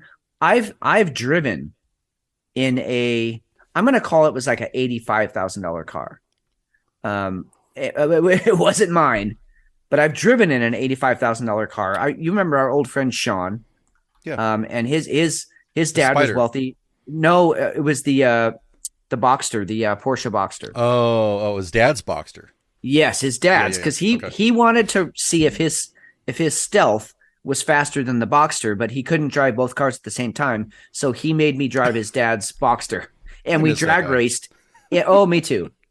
So we drag raced on the 101, and the Stealth. But just so that everybody knows, the Stealth won, not by a lot, but it definitely won. The Boxster had him on acceleration, but by the time we got to about 65, 70, he had more to give than I did. Yeah. It just kept going. So I've driven in a car like that. And honestly, like I was nervous the whole time. Like, I don't want to crash it. I don't want to do, fender bender. I don't want to, oh, sure. I didn't even want to get close to other cars. So you're talking about just a $66,000 car is going to be what, just your everyday average minivan that mom's going to bump into the school bus on accident in the carpool lane. I mean, what are we talking about here? That's a lot of money, especially with inflation being the way it is. And people have to have it. That's why it's just absurd to me. It truly is, especially when some of the upkeep on these cars. I mean, you've got to go out and, if the battery goes bad, you've got to go out and buy a $10,000-$20,000 battery for it. Yeah, exactly. That's not getting an oil change. Right. That's not changing some hoses. Okay. Not to mention all the rest of the stuff that can go wrong with a car anyway. No, it is fascinating that this is the drive here. This is where we're going. And this is where the EU is now. And I've got a link here that has it's almost an FAQ or I don't know. You guys can go and take a look at it. It's like a Q&A, a questions and answer. When will there be a ban on sale of CO2 emitting cars, including petrol and diesel driven cars? From 2035, all new cars that come on the market cannot emit any CO2. Right. Okay. So that's what this whole document is. So you guys can go and check it out. Again, and they even touch on the affordability factor, and it's not affordable, period. It's not, it just isn't. No. You see a ton more now, but I'm sorry, my kids aren't going to be able to run out and get one, with their new job, their first time job. You're not going to see stuff like that. So God forbid if it happens here. I don't. I mean, I think I might know the answer to this, but how much did you pay for your first car? Oh shoot, $1,100 maybe. Okay, I was gonna guess 1,200. For some reason, that right number around there. stuck in my head. Yeah, because I was around when you got your first car. I paid $500 for my first car. 500 cash, and I sold it for 600 when I traded it in. A bargain. So, oh yeah, no, I fucking I made money on that bitch. But so and again, inflation aside and all that, but back then you could actually get a car that was running. Did it have AC? No. Did it have a radio? Yes. A regular AM FM, spin dial push button radio, but it played. And it got me to my fucking job so I could pay for it and I could pay my bills. And I got it for $500. What are you going to get out there right now that's worth that your kids could go out and buy for $500? I mean, especially with the weird thing that happened during COVID when used cars prices went up like 300, 600%. It was crazy. And then you start introducing, you say, okay, no new cars are going to be made with petrol. Well, then gas stations are going to start going out of favor. You're not going to be able to. So let's say you buy your kid a gas powered car and you get it for a reasonable price. How long is he going to be able to drive it? Oh yeah. Maybe not that long and everybody wants to do charging stations at Target and not worry about gas anymore. And and I'll tell you what, being somebody who takes, the last 3 years, my wife and I have done a pretty substantial road trip driving from here in Eugene, Oregon to down in Durango, Colorado to see family. That's a significant road trip. It is a ton of fun. We get to see a lot of the country, and we have 300 miles per tank. So we can get from city to city, and that's how cities are set up, by the way. There's always a gas station that you can fill up at. There are not charging stations for these things. And for them to be charging stations means you need to run enough electricity, enough wattage to that charging station to be able to charge 1, 2, 12 cars. And how fast, by the way, McShane, how fast can you fill up your gas tank? 2 minutes, 3 minutes? Right now it's about probably 3 minutes, 4 minutes. Yep. How fast can you recharge your electric car? About a half hour. It's more if you're lucky. Yeah, if you want to go 300 miles on that charge, it's more like 6 hours. And I think depending on the charger, depending on the car too. So I mean, if it's like a Tesla fast charger, yeah, you can get out. You can. There's a place here in Arizona on I think it's at Camp Verde. You can pull in, charge your Tesla, and it fast charges for like. It costs. It's like 25 minutes or something along those lines, something like that. But that's not every car charges I was gonna say, like that. And one place. So, yeah. I mean, so you can't do that in every car. Right. You can't. It's still not feasible to have a solely electric car and take it on a road trip. It really isn't. So it's still it's absurd to even think that this is even possible right now. And I don't see us with as unable to scientifically evolve. I don't see it improving in the next 10 years, 12 years. I don't. Do you know what the insurance is for an EV? How much more it is? God. No, I actually don't. I have no idea, but I'm going to guess it's expensive. Between depending on the EV, it's between 6% more and 40%. Wow. So, yeah. So not only am I paying more up front, not only am I paying more in the sense of how and when to recharge and how to structure my day, but I'm also paying more in insurance. Yes. So I'm going to throw this out there as that maybe that's why 15-minute cities are a big deal. Okay. Let's talk about the 15-minute city. I didn't know this was a thing until you mentioned it the other day. I had no idea that we were talking about online. It's funny because and this is just a perfect example of how the algorithms work, right? Whether you're on Twitter, whether you're on Flipboard, all of these news aggregators have a way of directing stuff that you want to talk about, you want to hear, you want to look at. Right. Well, that never, and I like to think that we've curated a pretty diverse newsfeed. Yeah. That trend never came up. So please describe this, because this is the epitome of dystopian. This is scary. No, I mean, it really is. And I originally heard of the idea at the, of course, the WEF, the World Economic Forum. And it wasn't Schwab. It was his, I don't remember the dude's name, but his right-hand man, that Indian dude who's like extra creepy. Like Klaus Schwab he's creepy, and I don't like to hear him talk, but his right-hand man guy, he's like seriously like, oh, okay, we need to kill basically 90% of the world, which isn't going to be me. So fuck off, everybody. And then the rest of us get to just have fun as have Earth as our playground. That's basically what he says. Anyway, I think it was him that originally I heard the idea of the 15-minute cities from, but then they've started to institute these things in China, and they did it under the guise of COVID, of course. Right. Checkpoints for you going to go see family. Well, we got to do a health check to make sure that you can actually leave these gates, because if not, you need to stay contained in your area.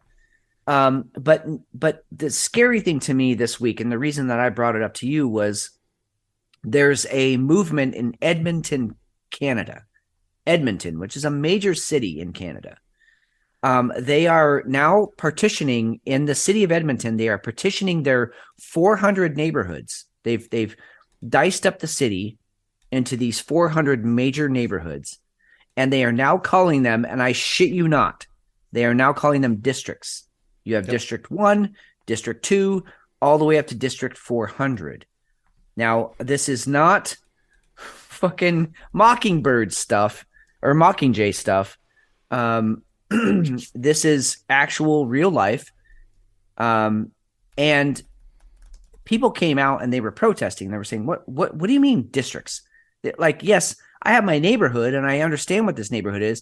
And again, this is like, talk about New York City. You got the Bronx, you got, the 5 boroughs, you got these different areas in New York City. Well, now they're going to actually partition them off with different tax bases based on your income, which is a whole fucking rabbit hole that we don't want to go down right now. They're also going to start putting up fences so that you will have everything that you need, quote unquote, everything you need within a 15-minute either walk or bike ride to get to what you need. Hair cutting, grocery stores, job, doctors, libraries, you name it, parks. It's all going to be within 15 minutes of your city, of your home. And so you won't ever have to leave your district. And so there's been a few different ideas put out as far as, what if I have a grandma that's in a different district? Well, maybe you pay a fee to go see your grandma. Maybe you have to pay a fee to get out of your district. Other things have said, no, we're gonna coordinate everything. So we're gonna move your grandma. We're gonna pay for your grandma, and she'll be within your district. So all the families will be in one district, so you won't ever have to leave. And so then you start thinking, well, what about like dating? Like, are we just gonna inbreed with each other? Am I gonna fuck my grandma because she's the only one within 15 minutes of me that I can hook up with? Like, what are you talking about here? I mean, let your mind sort of explore the implications of this and the fact that it's happening in a North American city not far from you right now. And these people were asking questions of this administrator who is his job is to parcel out and figure out where the different districts start and end. And they were asking him some hard questions like, what does this mean? Can I not go see the doctor of my choice? Can I not go see a podiatrist over here and a dentist over here? And he was like, hey, all those questions will be answered in due time. Yeah. Right now, exactly. Along with how we classify everybody, you're going to have the blacks over here, the Asians over here. bet. You're going to have the poor people over here. You're going to have the rich over here. Fuck yeah. And you're not, there's not going to be any intermingling. You're going to have all of the day laboring types are going to be in one area. It's going to be like every dystopian fucking nightmare that we've seen in every movie. Somebody thinks this is a great fucking idea. This is the downfall of civilization. I mean, we're done at this point. Yeah. There's not going to be any intermingling. You're not going to be. You're going to be living to produce something. That's all you're going to be. Yeah, you're a worker. And that's what it is. You are a worker. Yeah, this is disturbing. Thank you for bringing that up this week. Well, I mean, again, not to get too heavy on show 100. It needs to be talked about. It needs to be talked about. It does need to be talked about because it's a wolf in sheep's clothing. We're going to walk this in as something. This is good. You're going to be able to walk 15 minutes from one end to the other. And it's going to be fantastic because you're going to have tons of local shops and you're going to have your local coffee shops you're going to be able to go to. And it's going to be fantastic. You're going to have local groceries. Everything's going to be right. You don't have to drive a car. It's going to be great for the environment, but you're going to stay in your little jail cell. That's really what it comes down to. You're going to stay in your little area. Now, if your local coffee shop can't get coffee one week, well, I'm sorry about that, but we'll get that to you as soon as we can. Maybe the grocery store that you like to frequent. Maybe you can't get you can't get any food that time. It's okay. It's your district, and we'll make sure that we get it. We're the government. We're going to go and supply that for you. Well, that's the kind of bullshit that we get to. So when you think about things like Mockingjay, right? Or Hunger Games. Yeah. Every dystopian fucking nightmare, like we've talked about. 1984. That's what this is. It's 1984. Yeah. This is coming to be. Dude, I don't get to leave. I don't get to leave. Not even Gilbert. I would not get to leave my cross streets. Your subdivision. Yeah. Exactly. I mean, I was even thinking about a small town, a small city like Eugene, Oregon. Yep. Just this area here that I'm in, to be cordoned off into a 15-minute section, I would actually be separated from everybody that I've made friends with since I've been here. Yes. None of them would fall in my 15-minute area. None of them. Correct. Here's the other thing, and you kind of touched on it. I want to highlight. Let's say that you and your neighbors, you get together with all your neighbors. You're like, all right, we're in this 15-minute deal, and I don't fucking like it. And you can't go see your grandma, and you can't see your dying dad, and you can't see your kid who has cancer can't go to the best hospital because it's in a different district. All right, correct. So all that shit's going on. So you all get together, and then the powers that be are like, okay, District 9 is fucking off. Let's shut them down. So boom. You lost internet, you lost power, you lost water, you lost any ability to use your bank accounts. Everything's just shut down at a touch of a button. And you've got more military presence. I mean, police. Right. They just bring in, it's a curfew, militia, not militia, martial law. That's, and McShane and I can go down these rabbit holes and like really just get dystopian. Yeah. But you know what? Even just everyday life would really feel fucking strange if you were limited on where you could go, who you could talk to. That's not okay. No. So we've got a Forbes article, and I'm going to add a Yahoo article here. And these are not this is the tip of the iceberg. Go out and do your own. Oh yeah. Research. Go watch some movies, and I think it's really easy for us to go, all of us to go down the rabbit hole. And when we talk about this isn't, we don't want it to happen. We game theory it, right? We game it out, right? Because we can see what the possibilities are here. I do not see anything good coming from this, and I've tried. I don't see it. I see it when as soon as you put me in a box, I can't travel unless I have papers, right? We've already talked about having papers. Yep. We've already talked about IDs. We've already Vaccine talked about IDs. You're having to. We've talked about Vax IDs. We even had it. We were even hunting down a story that had a medical ID. I can't remember the name. It was My ID. It was something like that. Anyway, and this is where we can possibly go. This is where we can possibly go. I know Hefe is coming on here. I want to go ahead and go to I think he's here. Hefe, are you here? Oh, he is. I'm here. Woo! Oh, fantastic! Oh shit, it's on. We're gonna shift gears big time, guys. What is your favorite vehicle to have sex in? Wow, that's a tremendously open-ended question for me. Oh, it totally is. Hefe, I'm gonna let you field that one first. Go for it.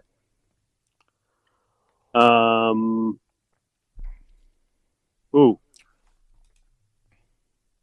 I guess. Can I ask some parameters here? So you have to be inside the vehicle to have sex. So not like a pickup truck. Yeah, we're not talking on the hood or like a pickup truck. No, I'm going to go ahead and so the article that we're going to reference is probably, I believe, from what I can tell from reading it, it's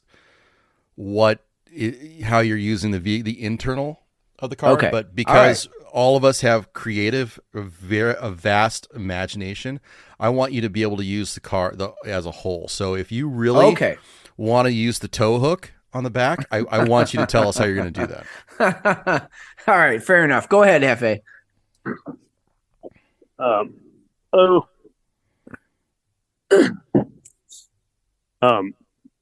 Steve, you said use the car as a whole.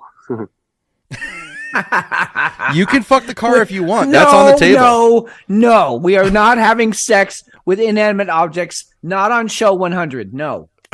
Or the tailpipe. I mean, let's save it for next week. Yeah, exactly. 101, fine. Not 100. Oh my gosh. I guess. A station wagon would be ideal. Yeah. Like a nice 1975, Brady Bunch style. Okay. I'm all about comfort. All right. Fitz? Well, I mean, there's a reason I got a hatchback. I mean, I didn't go for the WRX 4-door, the 5-door.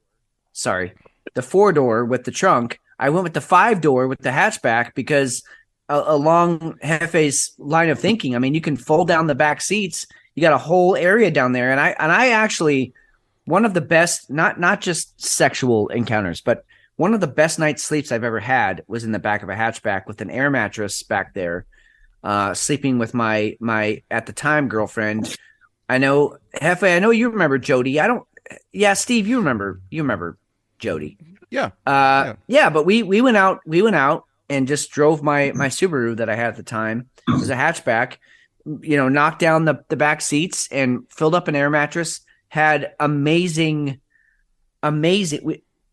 sex, under just, starlit skies, and then, and just had a great night's sleep back there. So yeah, that's probably my pick too. Now I will say my spectrum of having sex in vehicles is fairly limited.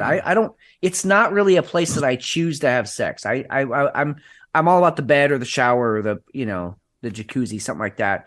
I'm not a car guy in that sense. I love cars, but I'm not like a have sex in cars guy. So my experience is limited. So I'm open. So McShane, what do you got? So my experience is vast. I actually, I don't think I've owned a car that I haven't had sex in. Okay. Nice. Yeah, I've put a lot of effort into this, or so to speak. Anyway, I think out of my experience, because I do agree with the number one was the 2009 Dodge Caravan. I actually had a 2008 with the stow and go seats. I do agree. Stow and go. Yeah, I do agree that one was fantastic. But the Dodge Explorer Sport Track was really solid because it had a short bed in the back, and then you could do plenty in there. One of the most fun and awkward experiences was a Toyota Corolla with the flip down seats and the ability to go into the trunk space.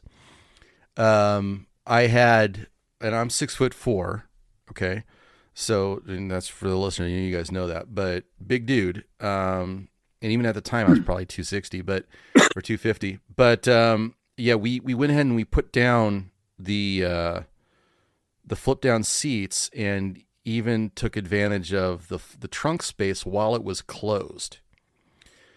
So were your feet in the trunk or was your head in the trunk? No, our heads were in the trunk and my ass was outside of the trunk, if you can imagine that. So, yeah.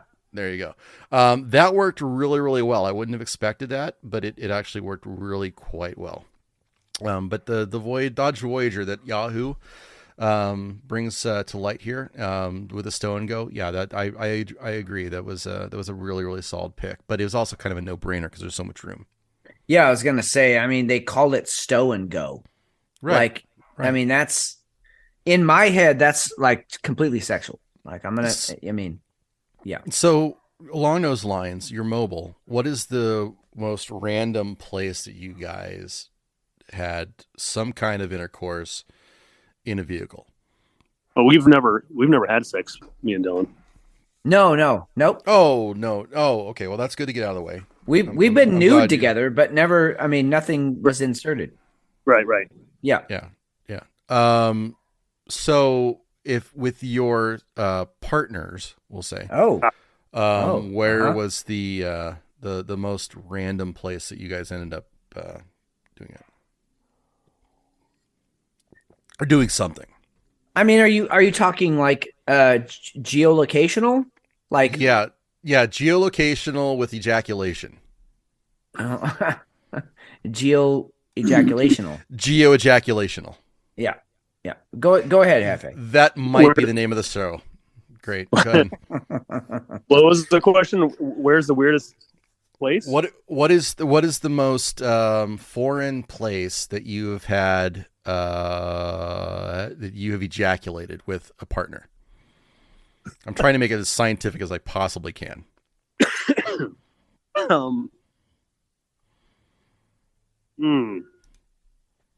Mine to give you an answer, mine is church parking lots for whatever reason. I gravitate towards that. Yeah, no, I mean I've definitely done it. I've done it in the church, in a Mormon church, no less. But in the church parking lot a lot. The baptismal. Sure. Okay, go ahead. Sorry, Hefe, I cut you off. What's that? Well, church parking lot, yes. High school parking lot after I graduated from that high school, yes. School parking lot after hours. I think that covers it. Elevator. An elevator? Yeah, but that's not. Is that a vehicle? Well, I guess technically it is. It moves you. Oh, we're still doing vehicles? Yeah, we're doing vehicles. Yeah, we weren't going totally. Yeah. Got it. Well, it's technically a car. Well, I didn't finish there though, so I guess I didn't ejaculate or however you so eloquently worded it. Geo-ejaculation. Geo-ejaculation. We're naming the show Geo-ejaculation, just so you're aware. Hefe, so I know my experience, but you were on the same this is gonna sound weird. You were on the same bus at the same time. But we were on a team bus, a volleyball team's bus. And we were yes, and we were traveling with the team because we were significant others, and our ladies somehow worked it out that we were going to be on the bus with them. Did you get a under the blanket blowjob in the back of that bus, or was it just me? Just you. Yeah. All right. So I would say that's up there in the top 3 or 4. I will say probably the most random place was on a Washington D.C. subway. I was in the tube in Washington. Yeah, in Washington D.C. And there was, I would say there was probably 5 or 6 people in the car with us in our particular car. But you know, my significant other at the time, I don't know. She said something, she did something. Maybe she flashed her nipple, which was like one of her MOs. Like she just liked to do that randomly when she thought no one was looking. And it got me hard. And then she finished me off in the subway in DC. So that's definitely up there. The newest generation, the latest generation of kids are never going to. They have no idea. 20-year-olds are never going to understand what we used to be able to get away with. Oh yeah, no. Which they'll never know. I can't. Hefe, you've got teenagers now. I don't know if I'm okay with that or not. I kind of want to say, well, they're much safer now. But there's the experience of being just a degenerate and then reforming yourself to be a productive piece of society. That's an experience too, right? Yeah. I've bitten my tongue many times when I start to try to, give them life advice, and I'd start going on a Hefe tangent when I really shouldn't. It's a delicate line, because I want them to be aware of things, but I'm like, okay, I say he because my oldest is the biggest not problem, biggest candidate for this kind of advice. He's an explorer. Yeah, like we were. That's good. Well, he's a good looking kid, and he's athletic, and he's tall, and he's going to be getting a lot of attention. And I want to be like, fucking go get it. Yeah, go do it, dude. I had this special move. Try this on her. I mean, wait, don't say that. But no, I completely get that. And my two are, one, my oldest does not, he does not give a shit. Well, I think he does, but he's not outgoing enough to care. Yeah. The youngest, yeah. You know what? He's going to be absolutely trouble.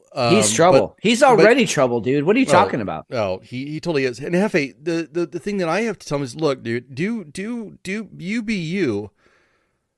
Don't get anybody pregnant. That's all I ask. Give yourself time to have fun and experience life. Not that having kids is by any means a terrible thing or anything, but it changes not fucking not when everything. You're 17. Yeah, not when you're 17. Exactly. Yeah. So go for blowjobs only. I think that's really what we need to tell them. Absolutely, yes. Right, and go down on chicks. I'm not describing that to my youngest. Yeah, I tell them you don't start too early. I mean, there's plenty of time. I started way too early. I was 33. You gotta. Well played, sir. Well played. You know what? I still feel like I'm starting too early. I have 0 children, and I'm almost 48. Oh, that's still too early. A really weird blackjack hand just now.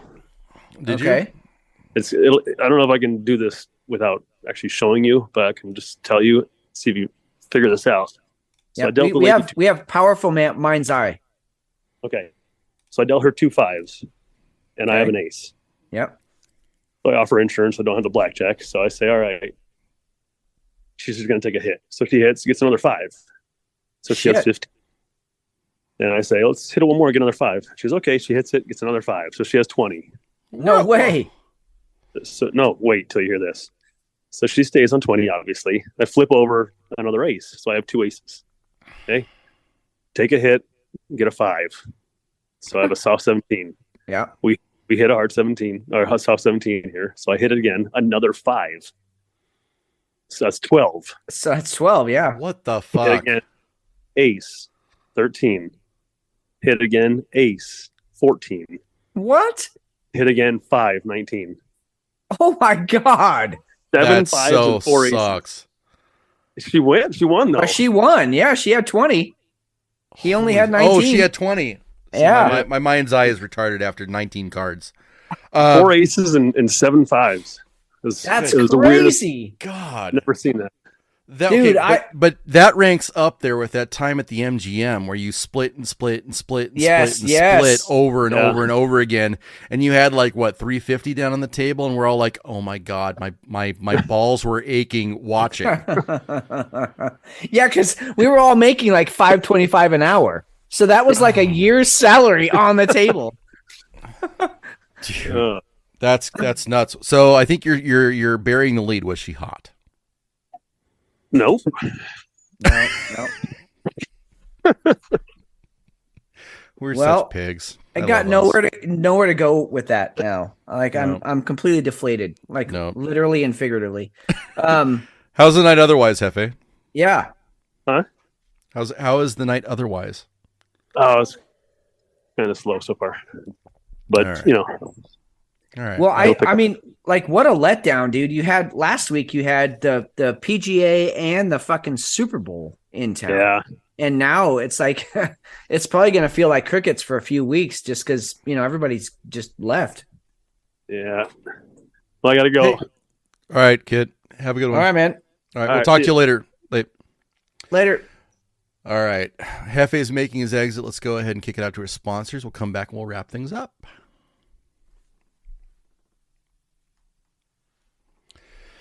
All right, Fitz. I don't want to cut things short. We're not going to do that. We're not going to cut things short. No, we got a But- couple of stories we can hit real quick, I think. Yeah, I mean, this is the 100th episode. We're going to spend a little bit more time. We got some cool shit to get to. So, where do you just want to go to cool shit and just talk and thank our listeners some more, or where do we want to go from here? Because our cool shit is pretty fun. Should we get into cool shit now? Yeah, let's do it. Let's jump in. This is All gonna right. be fun. All right, here is my cool shit for this week.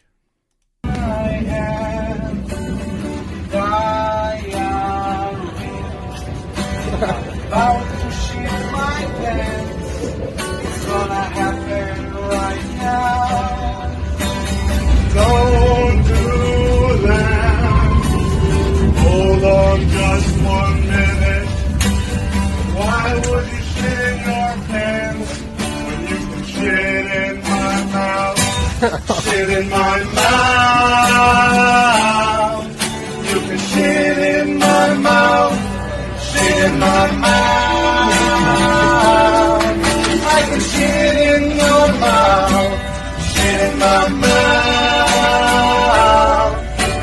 That's some real love. Shit in my mouth.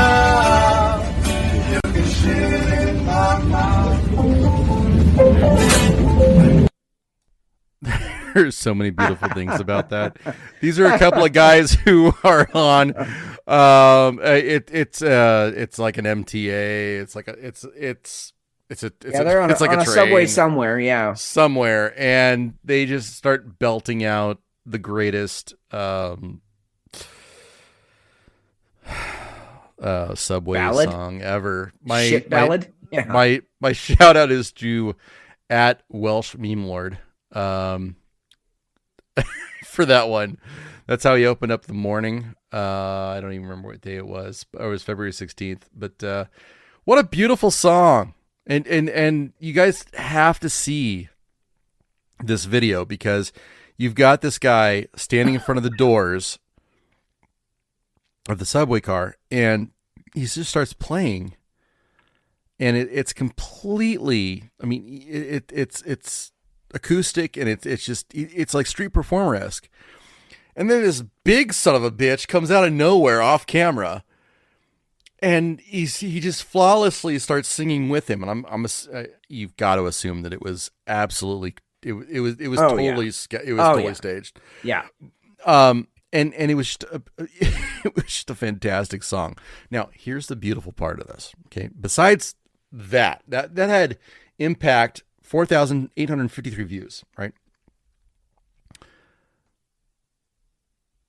I take my kids to school that morning, and both of them were in a bad mood.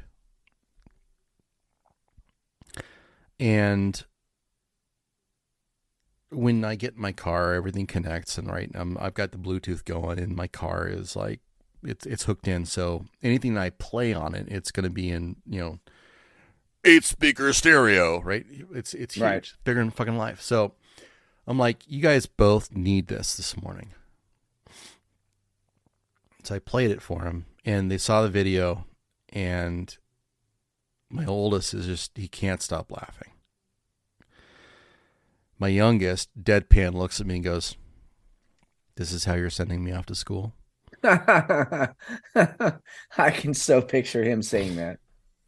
And I said, I just looked back him over my shoulder. I'm like, "Yes, now go enjoy your day."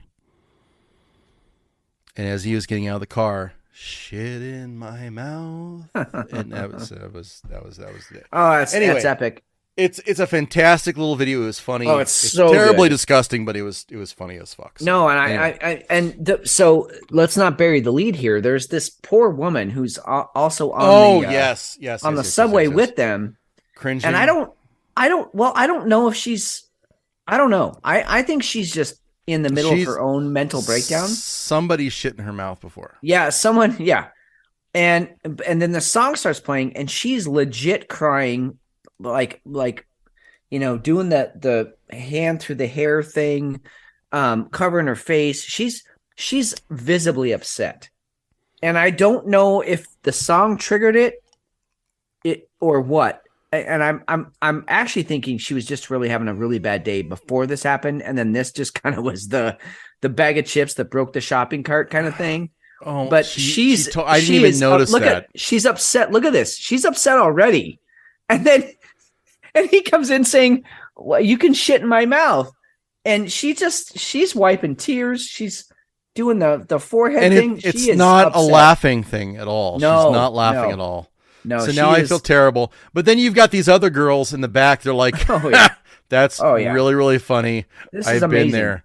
You know what? Sometimes people poop in my mouth too. I totally get it. This is funny. Yeah, the one girl, she likes, you could tell she stops the music that she has earbuds in. She stops her music so she can hear these fucking idiots. It's so great. Oh, it's so much. There's so much going on there. Oh, a lot to unpack. I want to know where that is though, because it's a really nice subway car too. Oh, you know what is that map up there? I'm almost going to say that's the BART. That's San Francisco. Huh. Because that's right. what it looks like. But I can't see the map now. Can you send this to Buddy Eric and ask him if that's and say, send yeah, him, hey, is this the BART? Is this? Can you tell me? Okay, for one, he's going to enjoy the shit out of that. He's going to laugh his ass off, but he'll confirm it one way or the other. I know it's not the MTA. It's not the New York sub. It's not Washington. It's not DC. No. That's just go to show notes. Oh my God. So good. Shout out So to good. Welsh Meme Lord. You're at Welsh Meme Lord. Yeah, you fucking killed it. And so he had 4,500 views. The original video had 12.1 thousand views. And goddamn, That's you know great. what? That's like 100,000 views short of what needs to be up for this video. Yeah, exactly. This needs to go viral. I want to know who these guys are because they've done this before. Oh yeah. Oh, they practiced down in their basement. I for sure. didn't. Their I didn't mom's tell basement. you. After I played this, my boys were like they're critiquing it. So they want to know where were the outtakes? Did they do this several times? Was this the only time that they actually did? They were actually trying to debunk it, and I'm like, you really just got to enjoy this one because they stopped the world for like a minute. Yeah. Yeah. All right, I mean, what do you got? Shit, dude. You go on these fucking rabbit holes, goddamn rabbit holes. And I first of all, can we just talk about, the fact that we even use the term rabbit hole? The bear in the room? Yes. It harkens back to Alice in Wonderland. She went down the rabbit hole, like legitimately. And it's just, I love the whole metaphor of it. But anyway, I went down this rabbit hole.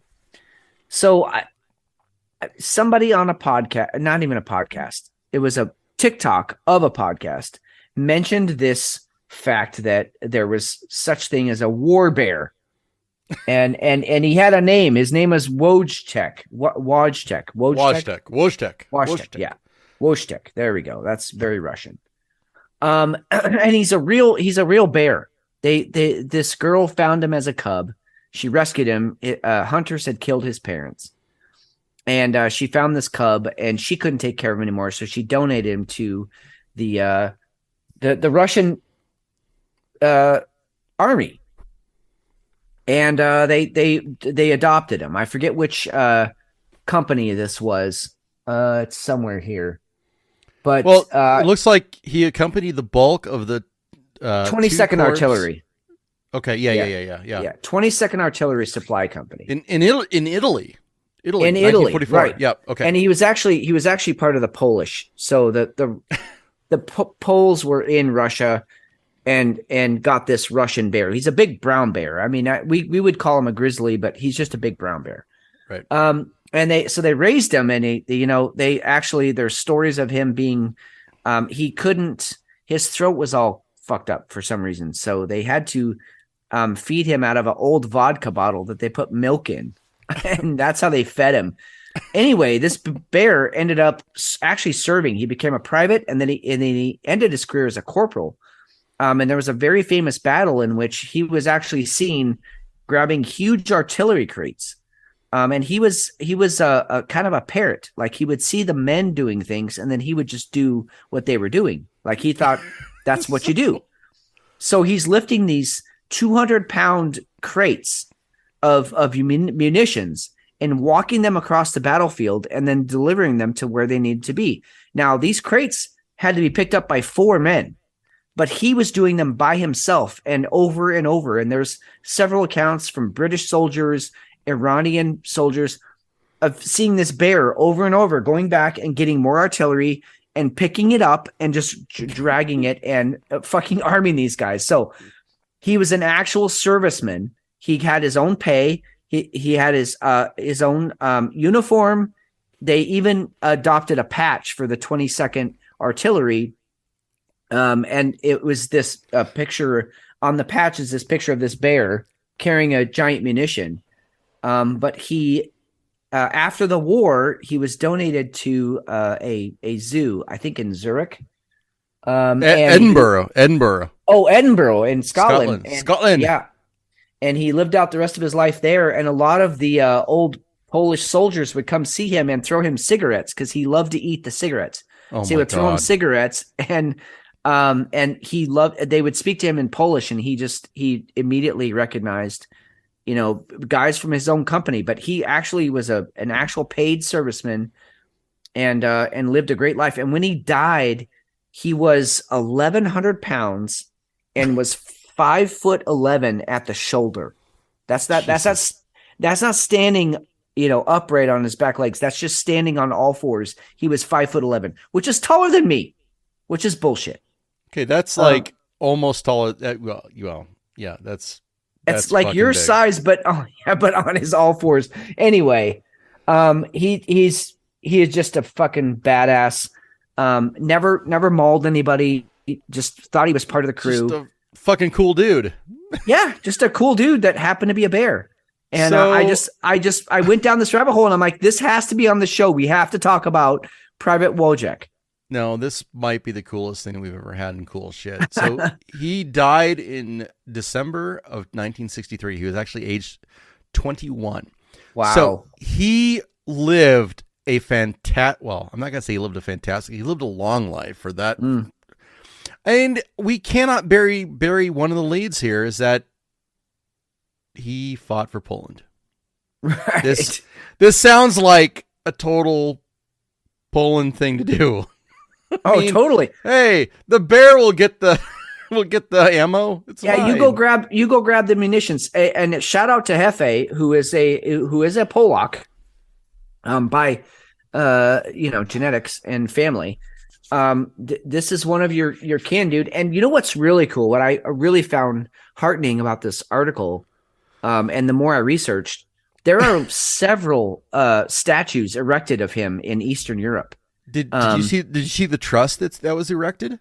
Or No. that was created? They have a trust too? Wojtek Memorial Trust is a Scottish charity established in 2009 to celebrate the life of Wojtek, the soldier bear, the lives of those who knew him and their stories during and after the Second World War. The trust also aims to promote wider understanding of the many historic and current links between peoples of Poland and Scotland.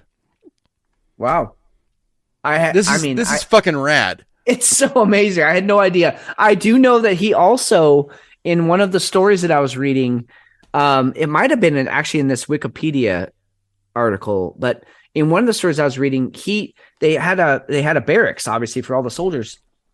He had the what was usually reserved for the head of the company. You know, he sleeps the closest to the door, but they reserved that for Wojtek. He had the honorary front bed, and he would actually get up in the cot and sleep in the cot like all the other guys. Like, he just literally thought he was one of the dudes. And I just, to me, that's just one of the most heartwarming parts of this is like all the guys fought for him and he fought for all the guys. And just what a cool thing. So, and there's actual war bear out there. Cause like when you say war bear, I picture something out of like Lord of the Rings or, I'm thinking Inglorious Bastards. Yeah, that's exactly. where I'm going with it. Right. I'm going with this gnarly bastard who's just destroying anybody who comes against. And then there you got this fucking cool bear who's just like he's like the dude. He's like the Big Lebowski of war bears. Exactly. He ate cigarettes, he drunk vodka, and he just delivered munitions. Like, dude, I'm just doing my part. I don't have to kill people. I just have to deliver munitions. We need a Whiskey Hell shirt that just says Wojtek on the back of it. Oh, yes. You know what? Wojtek 2023, right? Like, I love it. I love it. Wojtek for president. It's so great. Anyway, that's my cool shit for the week. What beer are you taking to bed? Oh God, you know, the tiramisu has been making love to me this whole time, man. This whole time. That's a long fucking time. She loves me, and I love her. I mean, it's mutual. It's the cream, the spices, the rum. It's all intermingling in this wonderful orgasm of you had me at cream. Mouth ecstasy is what it is. It's a mouthgasm. And I every once in a while, not every week, but every once in a while, I get these beers that they just fucking hit the spot, man. And this one hit the spot. So what about you? What are you taking to bed? Oh, easily. I think I called it earlier. It's the Dark Sky Brew. It's Dark Sky Brewing's Hawk in the Dark, the collab with Horus Aged Ales. It was fantastic. I mean, it ranks up there with the first time that it reminded me of the first time I ever had a bourbon barrel aged ale, like Goose Island's Bourbon County before it went to Ambev. Yeah, big commercial. Yeah, yep. It had that beautiful boozy finished. Just there was care taken. My mouth is still watering from it. That's a good sign, dude. It was goddamn magical. Like I'm gonna go back. I'm going to go back there tomorrow, and I'm going to go and pick up. I'm going to send you one of them, and I'm going to make sure I got a couple more of them to just go and sell her. It's a big, beautiful bastard, and it was good shit. Well, I'm all about it. Hey, just quick, this is a really fun way to end the show. So, sort of off of what you just said, kind of going back and finding, that beer that you really like. So a buddy of mine here in Eugene that I we've grown close. He's a really good friend, and shit hits the fan kind of a guy. He's going to be the house that I go to. Right. But he's got I've talked about him a few times on the show. He's got a coffee roastery here, so he knows people around the city. He's well connected. Well, he's been going to one of the big beverage suppliers around town here is Bigfoot. That's our big supplier and they do everything from, you know, refilling your Coke and Pepsi machines to, you know, beer distribution to coffee distribution, which is how my friend got involved with them. Anyway, every Friday for the last probably 12 years, he goes down to the Bigfoot Distributing Center and talks to his rep, Justin, to figure out how he's going to get his coffee to all of his distributors and if there's any new clients that might, you know, be coming along. Anyway, this last Friday, his buddy Justin decides to mention, oh, by the way, have you ever seen our back dock sale? And my buddy was like, what the fuck's a back dock sale? He's like, oh, well, we have all this stuff that's, you know, it's been bought and paid for, but either the person we were distributing it to couldn't hold it because they didn't have enough room, or they overestimated or whatever. So we just have this back stock that, you know, starts piling up. And so every Friday we sell this extra stuff for pennies on the dollar. And my buddy was like, what do you mean by pennies on the dollar? He's like, well, you can get 8 cases of beer. So each case has 24 beers in it, right? Four 6-packs, 8 cases of beer for $45.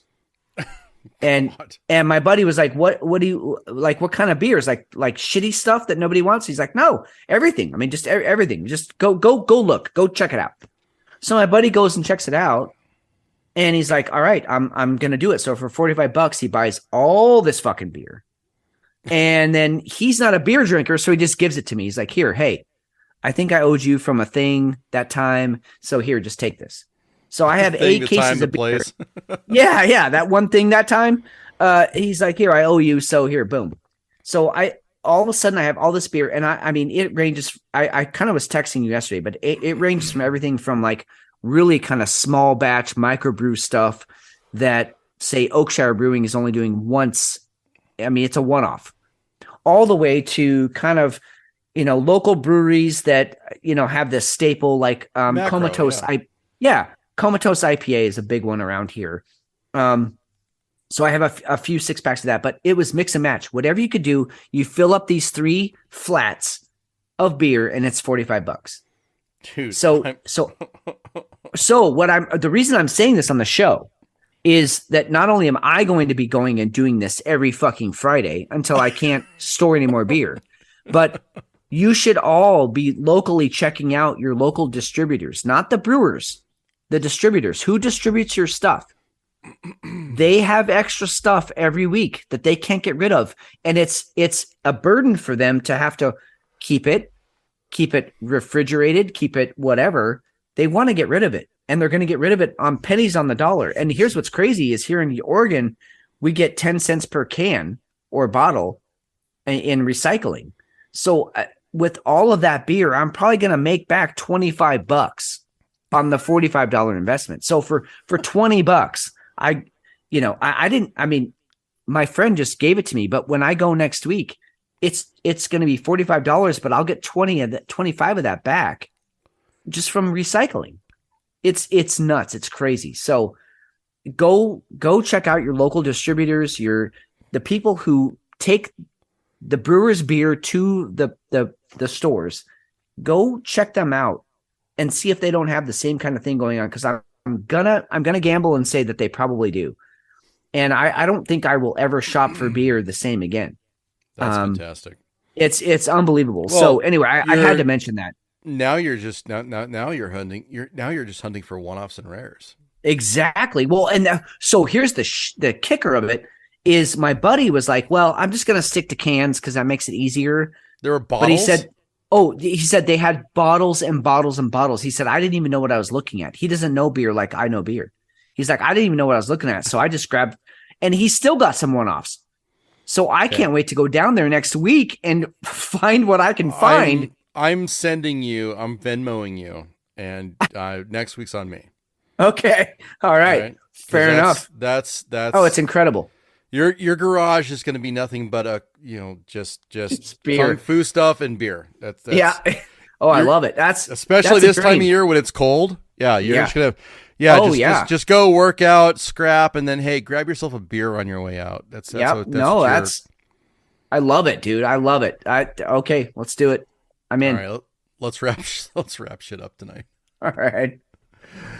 Hey, it's episode 100. Thank you so much for listening. Thank you for reaching out to us. Thank you for corresponding with us. Thank you for going through all of the different surveys that we did. We're not going to stop. We're only going to get better from here. This is a promise that we can make to you. I know that for a fact that we're not. Amen. We're not going to stop. No. It matters too much. I think it is a service. I really feel like we get a lot of value out of it, and we know you do too. It's not something that we're going to shy away from. So just keep reaching out to us. We appreciate everybody who's reached out, whether it's another podcast, just random folks on Twitter, on Instagram. It all matters. Not only does it drive us, it makes us know that we're at least heard. And that, at the end of the day, like anybody, just wants acknowledgement. We're not pissing in the wind. Yeah. We have things to say. We want to call attention to things. Tonight has been all about that. There's a little bit of conspiracy stuff that's been sprinkled in, but it's not far off from what could quite possibly be absolutely what's happening here. We're always going to give you that from week to week. So please stick with us. We appreciate everything. This has been a fantastic 100 episodes. I can't wait to see what we do with the next 100, Fitz. Dude, well said. I mean, sometimes I go on a tirade and you don't have anything to add to it. This is one of those times, man. Well said. That's exactly right. I cannot wait for the next 100 episodes because we are only going to get better. That is a promise. And, here's the deal. If you're new here, welcome. If you're not new here, please share us with friends and family, somebody you love. Let them know about what we're doing and getting the news out there. And let's grow Whiskey Hill Nation. Let's get this to an actual fervor where we can actually maybe, I don't know, make some decent change around this place. Because the way things are going, it's terrible, and we don't want it to be that way. I know you don't want it to be that way. Let's make a change. Let's make a difference. So thank you for sticking around, and let's get some more listeners out there. On behalf of Jefe, thank you for listening. I'm Steve McShane. I'm Fitz. We love every one of you. We'll talk to you soon. That will do it for this week's show. Shocking how long they last each week. Remember to leave a review, and thanks for listening.